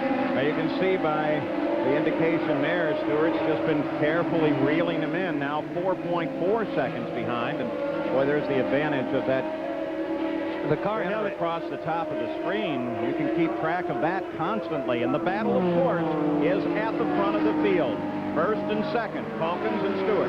Yeah, and he lost a little bit. You can see what happens when you catch a lap car. It's hard to pass on this racetrack, so they always fall back a little bit when they get caught up with traffic like that. Well, of the 20 that started, there are 12 still in the run here at Walt Disney World. Let's go to Jack. Fellas, Gary Gerald told you how Buzz Calkins has no fuel left in the tank or in the hose. Here's how much Tony Stewart's got left. See right here? Run the length. Right to there, about 2 gallons. See up here? It's empty. So they run to the finish now, though the presumption is that everybody will make it to the finish. Jack Arute, you wanted to add something to that? Well, Paul, consider the fact that we've been saying they played a conservative game, the Stewart team, and now they know that if they have to come in for a splash and go, they could get those last 2 gallons. So right now, it's all up to Tony Stewart, and we're getting down to the point that Stewart's very comfortable in the car. He's getting a lot like what he's used to, a 30-lap Saturday night event. Well, on the last lap, Stewart cut 6 tenths off of Tony Calkins, or Buzz Calkins' lead. Tony Stewart in second place. Well, let me tell you something, though. If he has to come in for those 2 gallons, his race is over in terms of his position or battling for the lead. But you know, Danny, we'd gamble on it, wouldn't we? You just have to go for it. I mean, if you set to as much power as he's got, sooner or later he's got to take a run for the lead. That's right, and I think he's doing it. I think he's got it turned up. And now we're going to have to see how Buzz Calkins responds to that. He's cut off a couple of seconds right now. Buzz is probably being conservative, but at some point, when Tony gets behind him, we're going to have to see some great racing. Buzz is going to have to pick it up too, isn't he? That's right. And they will. 27s to go. Calkins 1.5 ahead now. Here's third place. This is Robbie Buell. He's 2 laps behind the leader, but he's solidly alone there. Michele Alboreto is the only one that can catch him, and he's running in 4th place.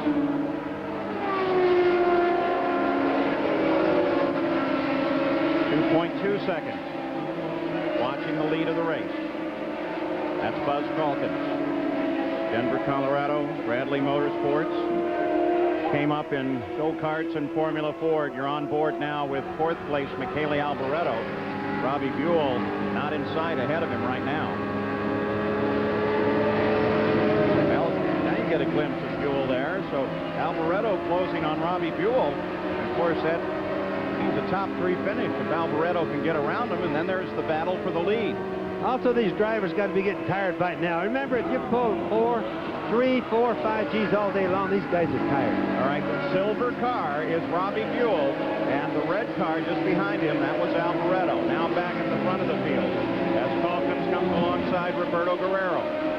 Still 2.9 seconds back. So comes up and surges back. That's all traffic. That's all to do with traffic. And Bobby made a good point. They are a little tired out there. We've been very green.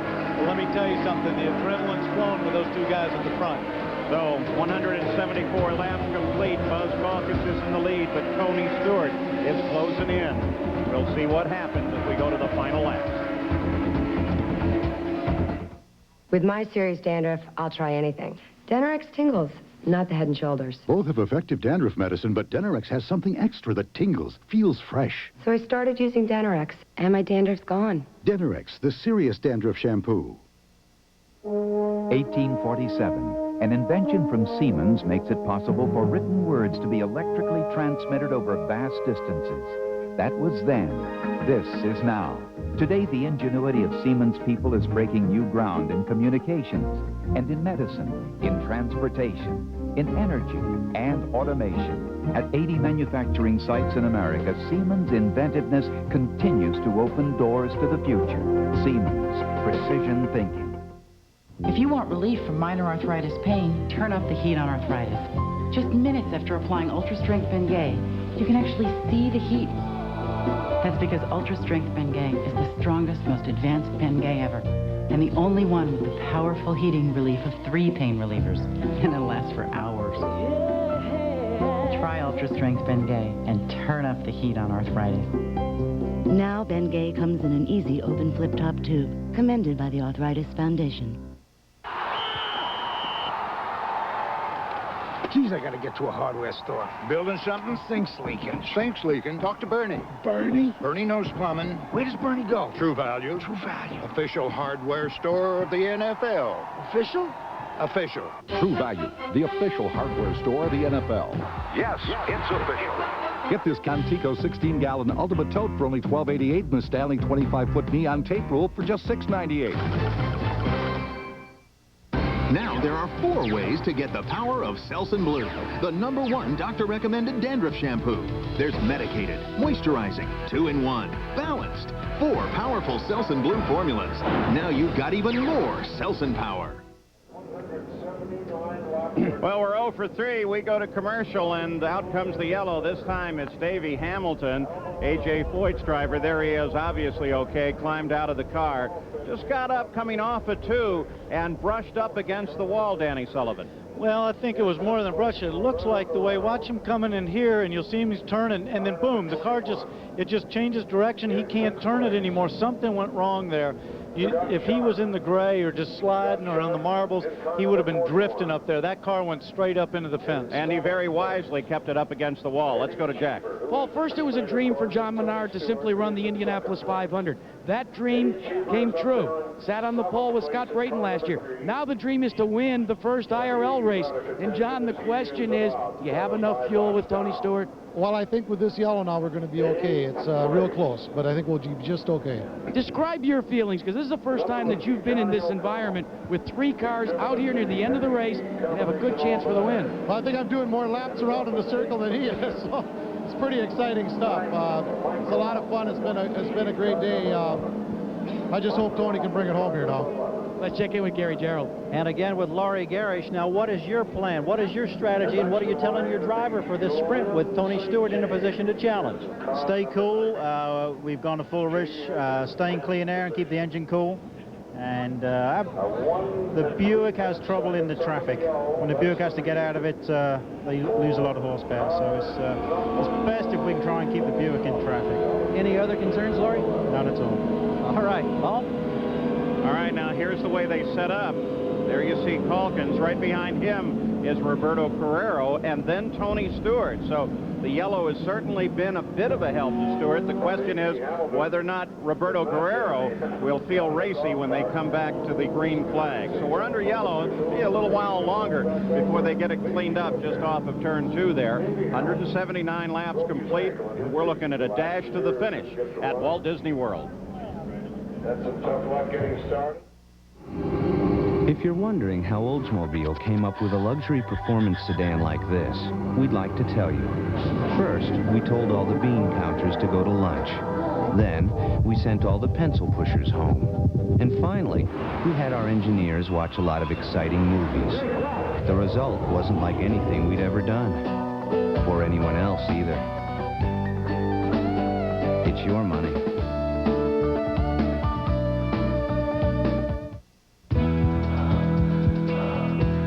Natural ability can only take you so far. Equipment counts for a lot. I'm always checking out new ideas. You have to stay competitive. That's what I like about Pert Plus. Cleans and conditions in one step. No messing with 2 bottles. I get great results. No hassle, no fuss. Eventually, we all cross the finish. The winners just find a better way to get there. Pert Plus, great hair, no fuss. Introducing an Alka-Seltzer that goes where no Alka-Seltzer has gone before. New Alka-Seltzer caplets. Now you can get the fast, effective relief you need in an easy-to-swallow caplet. So the next time you get acid indigestion or heartburn with headache, Alka-Seltzer caplets provide a very convenient solution. Anytime, anywhere. New Alka-Seltzer caplets, a great new way to feel better fast. The kids have been begging you and asking pretty please, and you really want to say, yeah, we can go to Walt Disney World. But how? Just call for your free vacation planning video and discover all there is to see and do. Even find out how you can stay at a Disney resort for as little as $69 a night. Call now and we'll send you a free video and guidebook offering big savings on a complete vacation package. It's a limited time offer, so pick up the phone now. Call 1-800-817-4545 and make the dream come true. The human drama of athletic competition. The European Figure Skating Championships today on Wide World at a special time. Back at the Indy 200 at Walt Disney World, still under yellow, should be back to green in a lap. Let's go to Jack Arute. Well, Paul, as you look at the field in the running order, you've got Calkins out front, and sandwiched between him and the second place car is, of course, that would be the 21 car. And what's happened is the last couple of races for Johnny O'Connell, they actually pulled up. Stewart pulled up behind O'Connell and said, look, I'm going for number 1. O'Connell waved him by. They're trying to do the same thing with Roberto Guerrero, and Guerrero says, hey, I never ran a sprint car. I'm going to stay right where I am. So we come back, we'll be tracking the battle for the lead and the battle for third place. Tomorrow night on ABC, it's an hour of America's funniest home videos, followed by Bronson Pinchot's return as the prankster on Lois and Clark. And then a first-rate suspense thriller starring Goldie Hawn, Deceived, on the Sunday night movie, all tomorrow on ABC. So the battle for the lead, also the battle between Robbie Buell and Michele Alboreto for third. They're 2 laps behind the lead. So as we come to the finish, of course, that battle might continue on. So 2 that we'll try and track for you. It should be a whirlwind with 17 laps to go. Pace comes up, green comes out. You can see Calkins really laying back, trying to get rid of that pace car so he could really go wide open from turn 2 to the start line, and he did it, Paul. Yeah, that was just right. That's the advantage of being the leader. Well, we got one thing, though, that don't forget, Tony, he's now got that fuel helped him because that yellow gave him a little bit more fuel. He just got by Roberto Guerrero. Now it takes away that gap. They've got the clear air in front of him. He's going to be running strong right up to try to catch Calkins. But boy, look at him now. He is very definitely on the charge. Crossed the line 2.3 seconds behind, but closing fast. You can see the 2 cars right there. On the left side is number 1, the right side's number 2. Buell, they both said, to heck with it, we're going for it. Both of them are turning all the RPM and giving all the power that they can possibly give those 2 cars.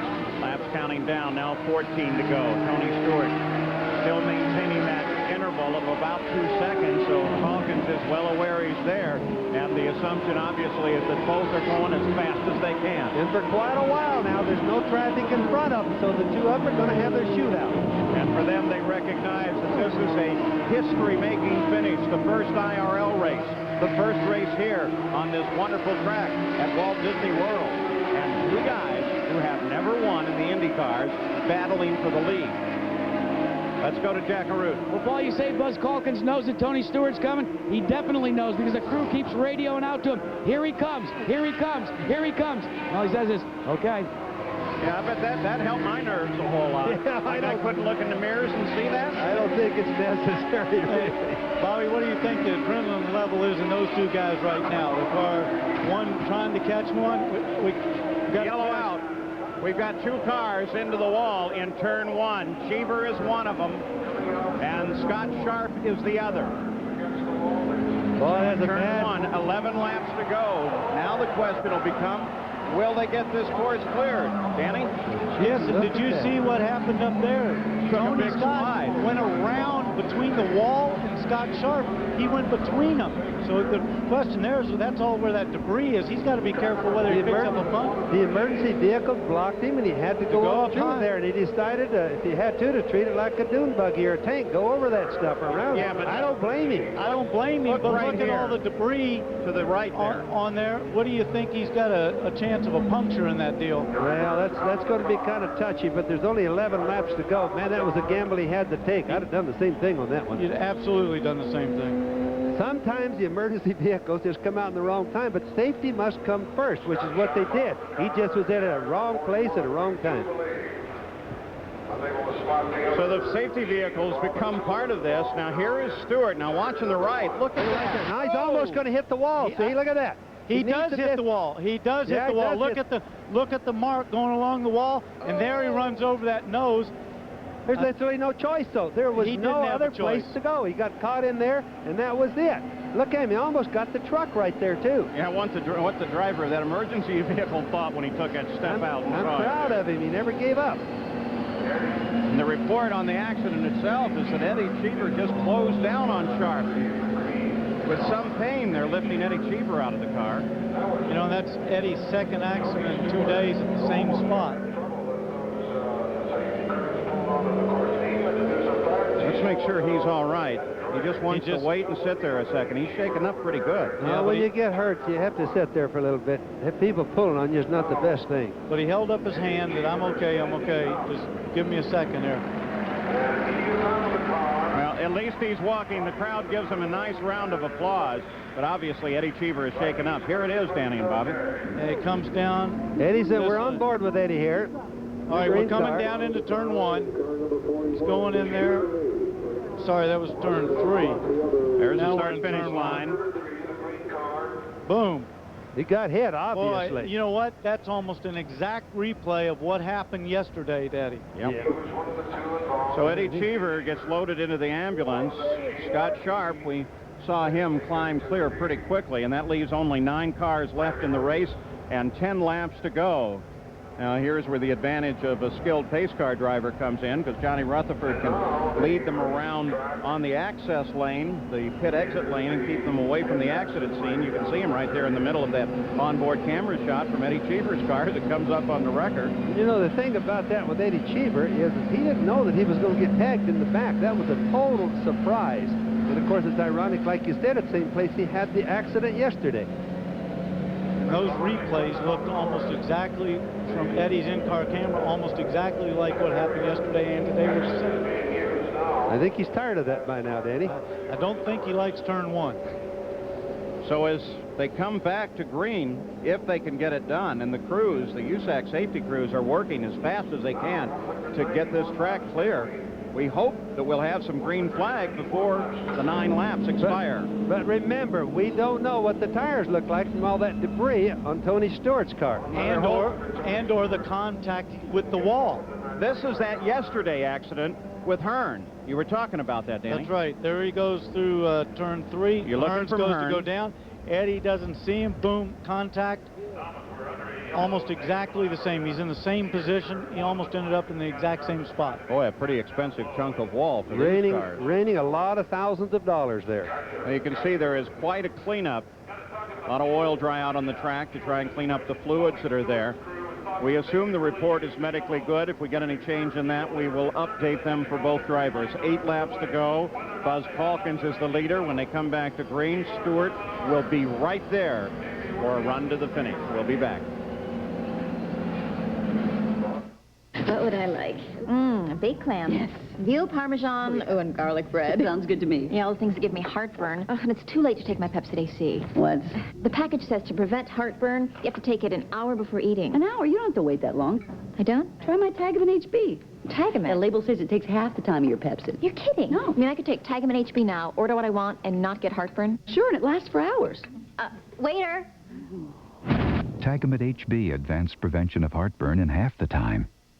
Men, is gray hair sneaking up on you, right under your nose, making you look too old? Whoa, it is sneaking up on me. Up here, too. You need Just for Men gel, made for the hard-to-color gray of mustaches and sideburns. Simply brush in this no-drip gel, and in 5 minutes, rinse. Gray's gone. Your mustache and sideburns blend perfectly with your natural hair color. That gray won't sneak up on me again.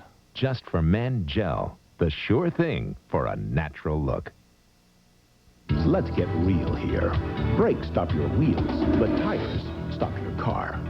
That's why Goodyear's newest AquaTread, the all-season AquaTread 2, has a deeper, wider aqua channel than the original AquaTread to sweep more water away for outstanding wet traction.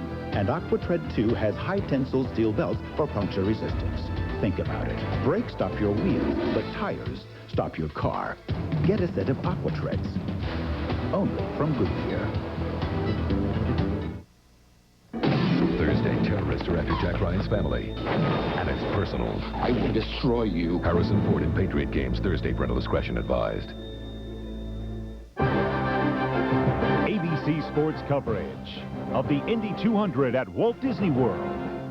Brought to you by the Walt Disney World Resort in Florida. Make the dream come true. Goodyear, #1 in tires. Tagamet HB, the most prescribed medication of its kind, is now for heartburn. And Siemens, for leading-edge technologies in electronic and electrical engineering, depend on Siemens precision thinking. Back to the green flag. Calkins chased by Stewart. This is a run to the finish. 7 laps to go. Stewart tries high, lets a noise there, but Calkins is well aware that he's there. They come through turn 1 over some of the oil dry. That's not a problem with the race course. And keep in mind, we still don't know about the tires, about the debris, about whether, for example, Tony's front end is bent. We don't know any of that. So far, it looks like there was no harm to anything. Don't forget, when he ran up through all that debris, he could pick up those little splinter of carbon fiber. He could have a cut tire. Anything that happens in the next couple laps. But this is a real shootout between a Menard engine, which is like the Buick, or the Cosworth. Cosworth in the red car. There's a Menard right behind. 5 laps to go now. Calkins still holding on. Buzz Calkins looking at history. Tony Stewart, he recognizes how much is involved as well. Fuel is no longer a problem. Not with that yellow, and let me tell you, they're both going at it. Looked like the Menard had to jump off the restart with that more power, but it looks like Buzz is starting to stretch it out just a hair. In 3rd place, Robbie Buell is still holding off Michele Alboreto. We keep a track on the lead. 4 to go. They flash across the line one more time. Identical speed. Interval remains about the same. 3 to go. Using all the track they can use.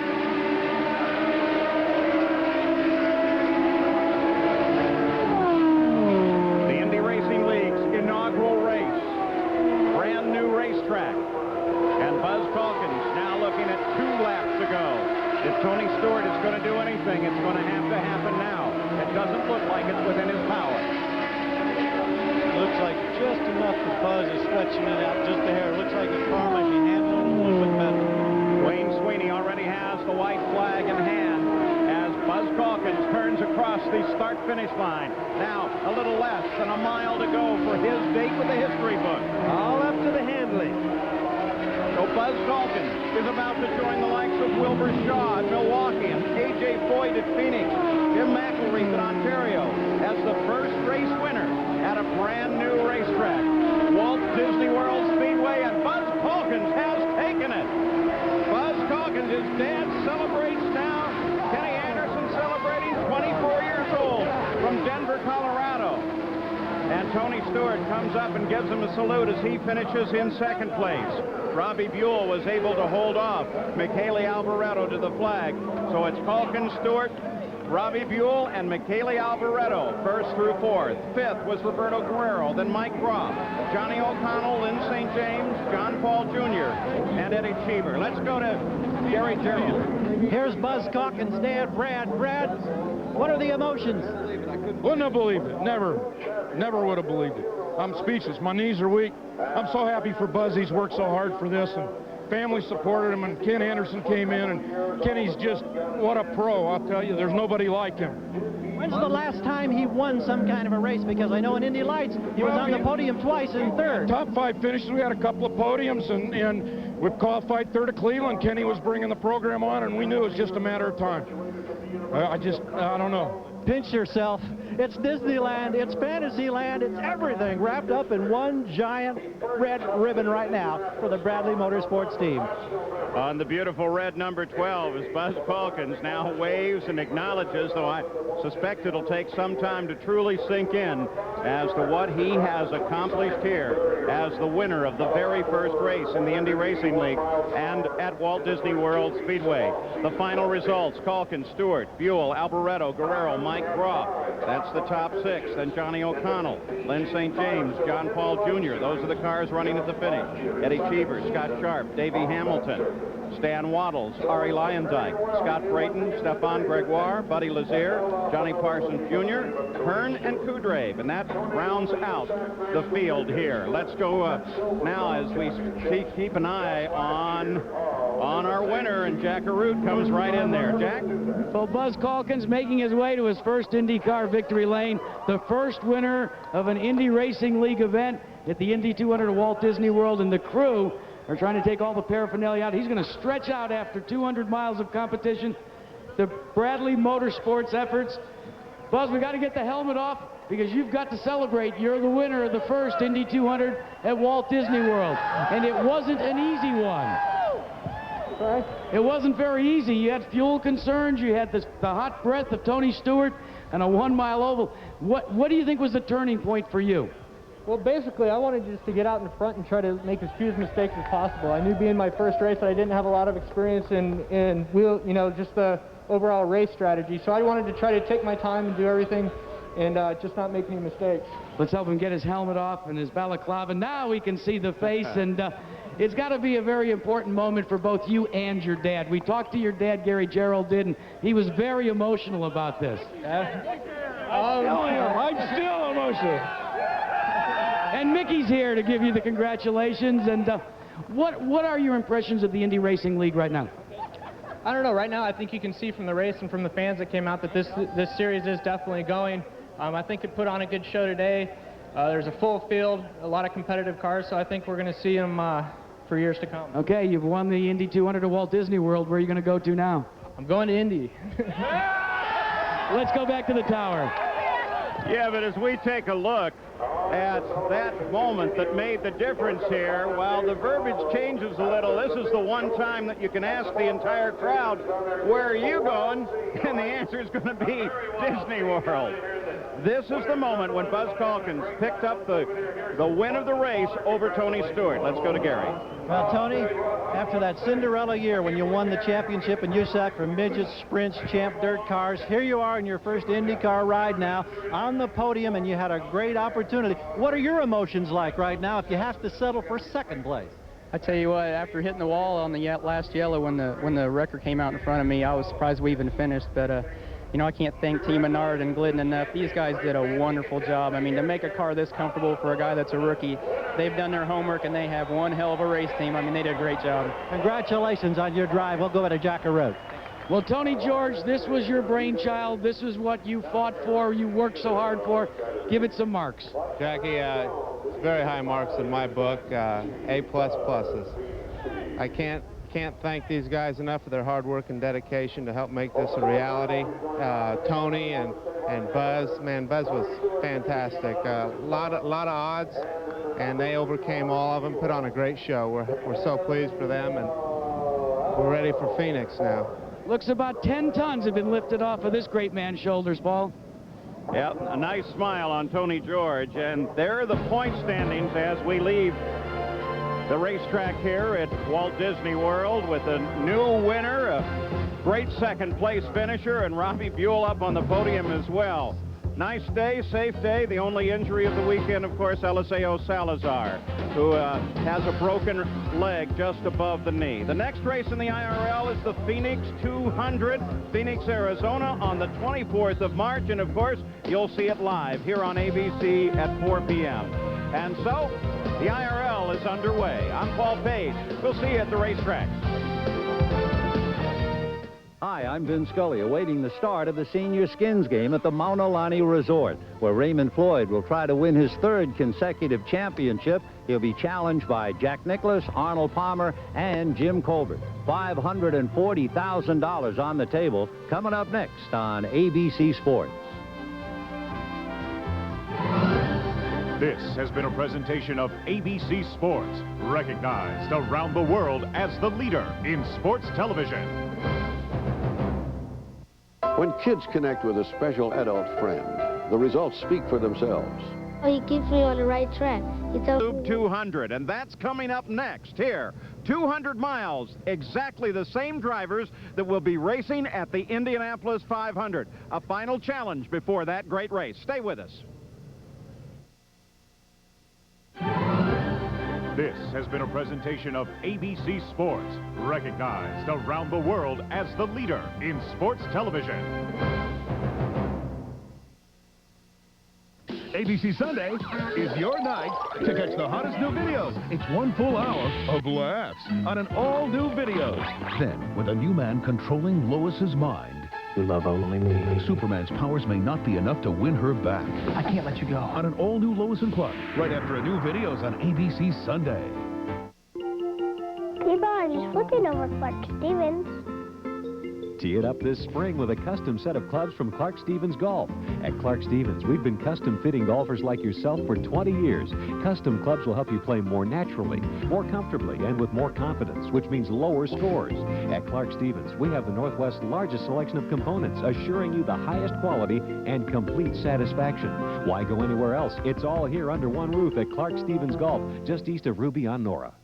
Art and AJ, you came down here to Eagle Hardware for a single nail. There it is. Let me see it, AJ. Boy. Sometimes you can only buy things in bulk and you don't need it in bulk. It's kind of why we like it here. This is a big kid's candy store, kind of, is how I look at it. The wife goes shopping and we roam Eagle. It's kind of a ritual now. Eagle Hardware and Garden. More of everything. Eagle brings you an unbeatable selection of Stanley tools with over 600 in stock. Put real quality to work for you with Stanley Tools at Eagle. You're on Channel 4.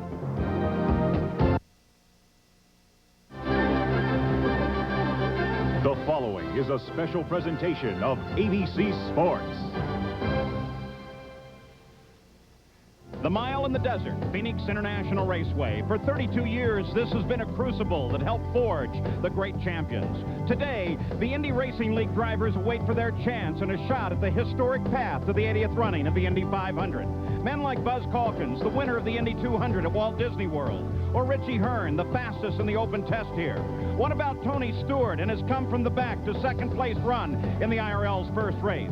The IRL is only 2 races from naming its first league champion at the Indy 500.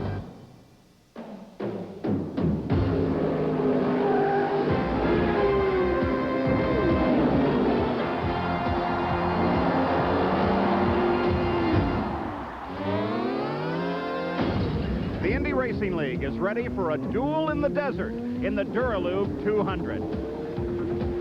This is the midway behind the main grandstand here at Phoenix International Raceway. I'm Paul Page on an absolutely gorgeous day as we're ready for 200 miles around this 1 mile oval. And the teams here are extremely excited because in a few minutes when they take the green flag, 25 IRL drivers will have started an IRL event, and there are 25 positions reserved for the IRL in this year's Indianapolis 500. So, assuming they make the minimum yet to be announced qualifying speed, they're in the big show, the greatest spectacle in racing. Now, it's about time for the start of the engine, so come on, let's go inside.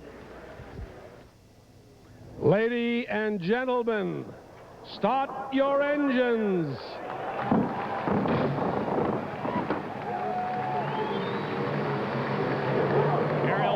Fired off overhead. The engines start down on the straightaway. The stillness of the desert is broken.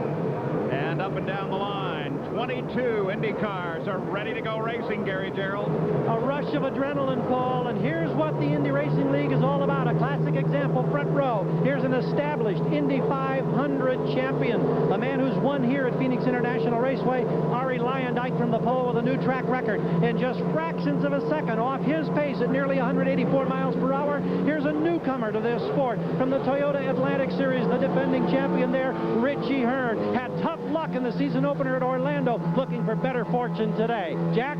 Gary, that parallel is paralleled right here in the second row as well. 87 winner here at Phoenix. Roberto Guerrero starts third, and flanking him on the outside, another rookie, Tony Stewart. Now, where was Tony Stewart 1 year ago this weekend?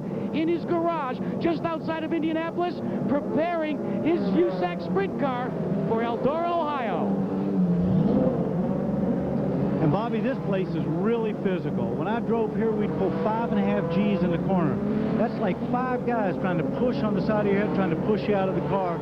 And that's twice a lap for 200 laps. Well, not only that, it's the fastest 1-mile oval in the United States. 2 new records this weekend, 183 miles an hour average, 200 miles an hour down the straightaways. Wide open in turn 3 and 4, just back off a little bit in 1 or 2. Now that's interesting. It is, and that's why passing is so important here. If your car is working well, you're having a great day. If it's working badly, you've got a long afternoon in front of you because you're always looking in that mirror. And over half of the field is rookies. Now these guys are good. They've been here in other cars, but not Indy cars. So they're going to find this race today very different for them. And that's why the question today, is it experience or the enthusiasm of youth that's going to win? Paul? Well, everybody started now lining up behind a safety car driven by Johnny Rutherford. Nice view of this track, this D-shaped mile in the desert. For the Duralube 200, let's take a look at the starting grid. On the pole is Ari Leyendyk, a resident of nearby Scottsdale. He won here in 1991 alongside Richie Hearn. Unlike the race at Orlando, he starts today in his primary car. Racing is a team sport. The pit crew and drivers here all work together. True Value recognizes that with an award to the pole sitter, Ari Leyendyk's chief mechanic. Here is Chip Leon of True Value with a check for $10,000 to Brad McCandless. True Value, the official hardware store of the Indy Racing League and garages everywhere. In row 2, Roberto Guerrero, who won here at Phoenix in '87 and still holds the race record, alongside Tony Stewart. In row 3, Scott Brayton and Scott Sharp. In the 4th row, Mike Groff and Buzz Calkins. In row 5, Davey Hamilton and Johnny O'Connell. The 6th row, Robbie Buell and Stefan Gregoire. In the 7th row, John Paul Jr. and Michael Jourdain Jr.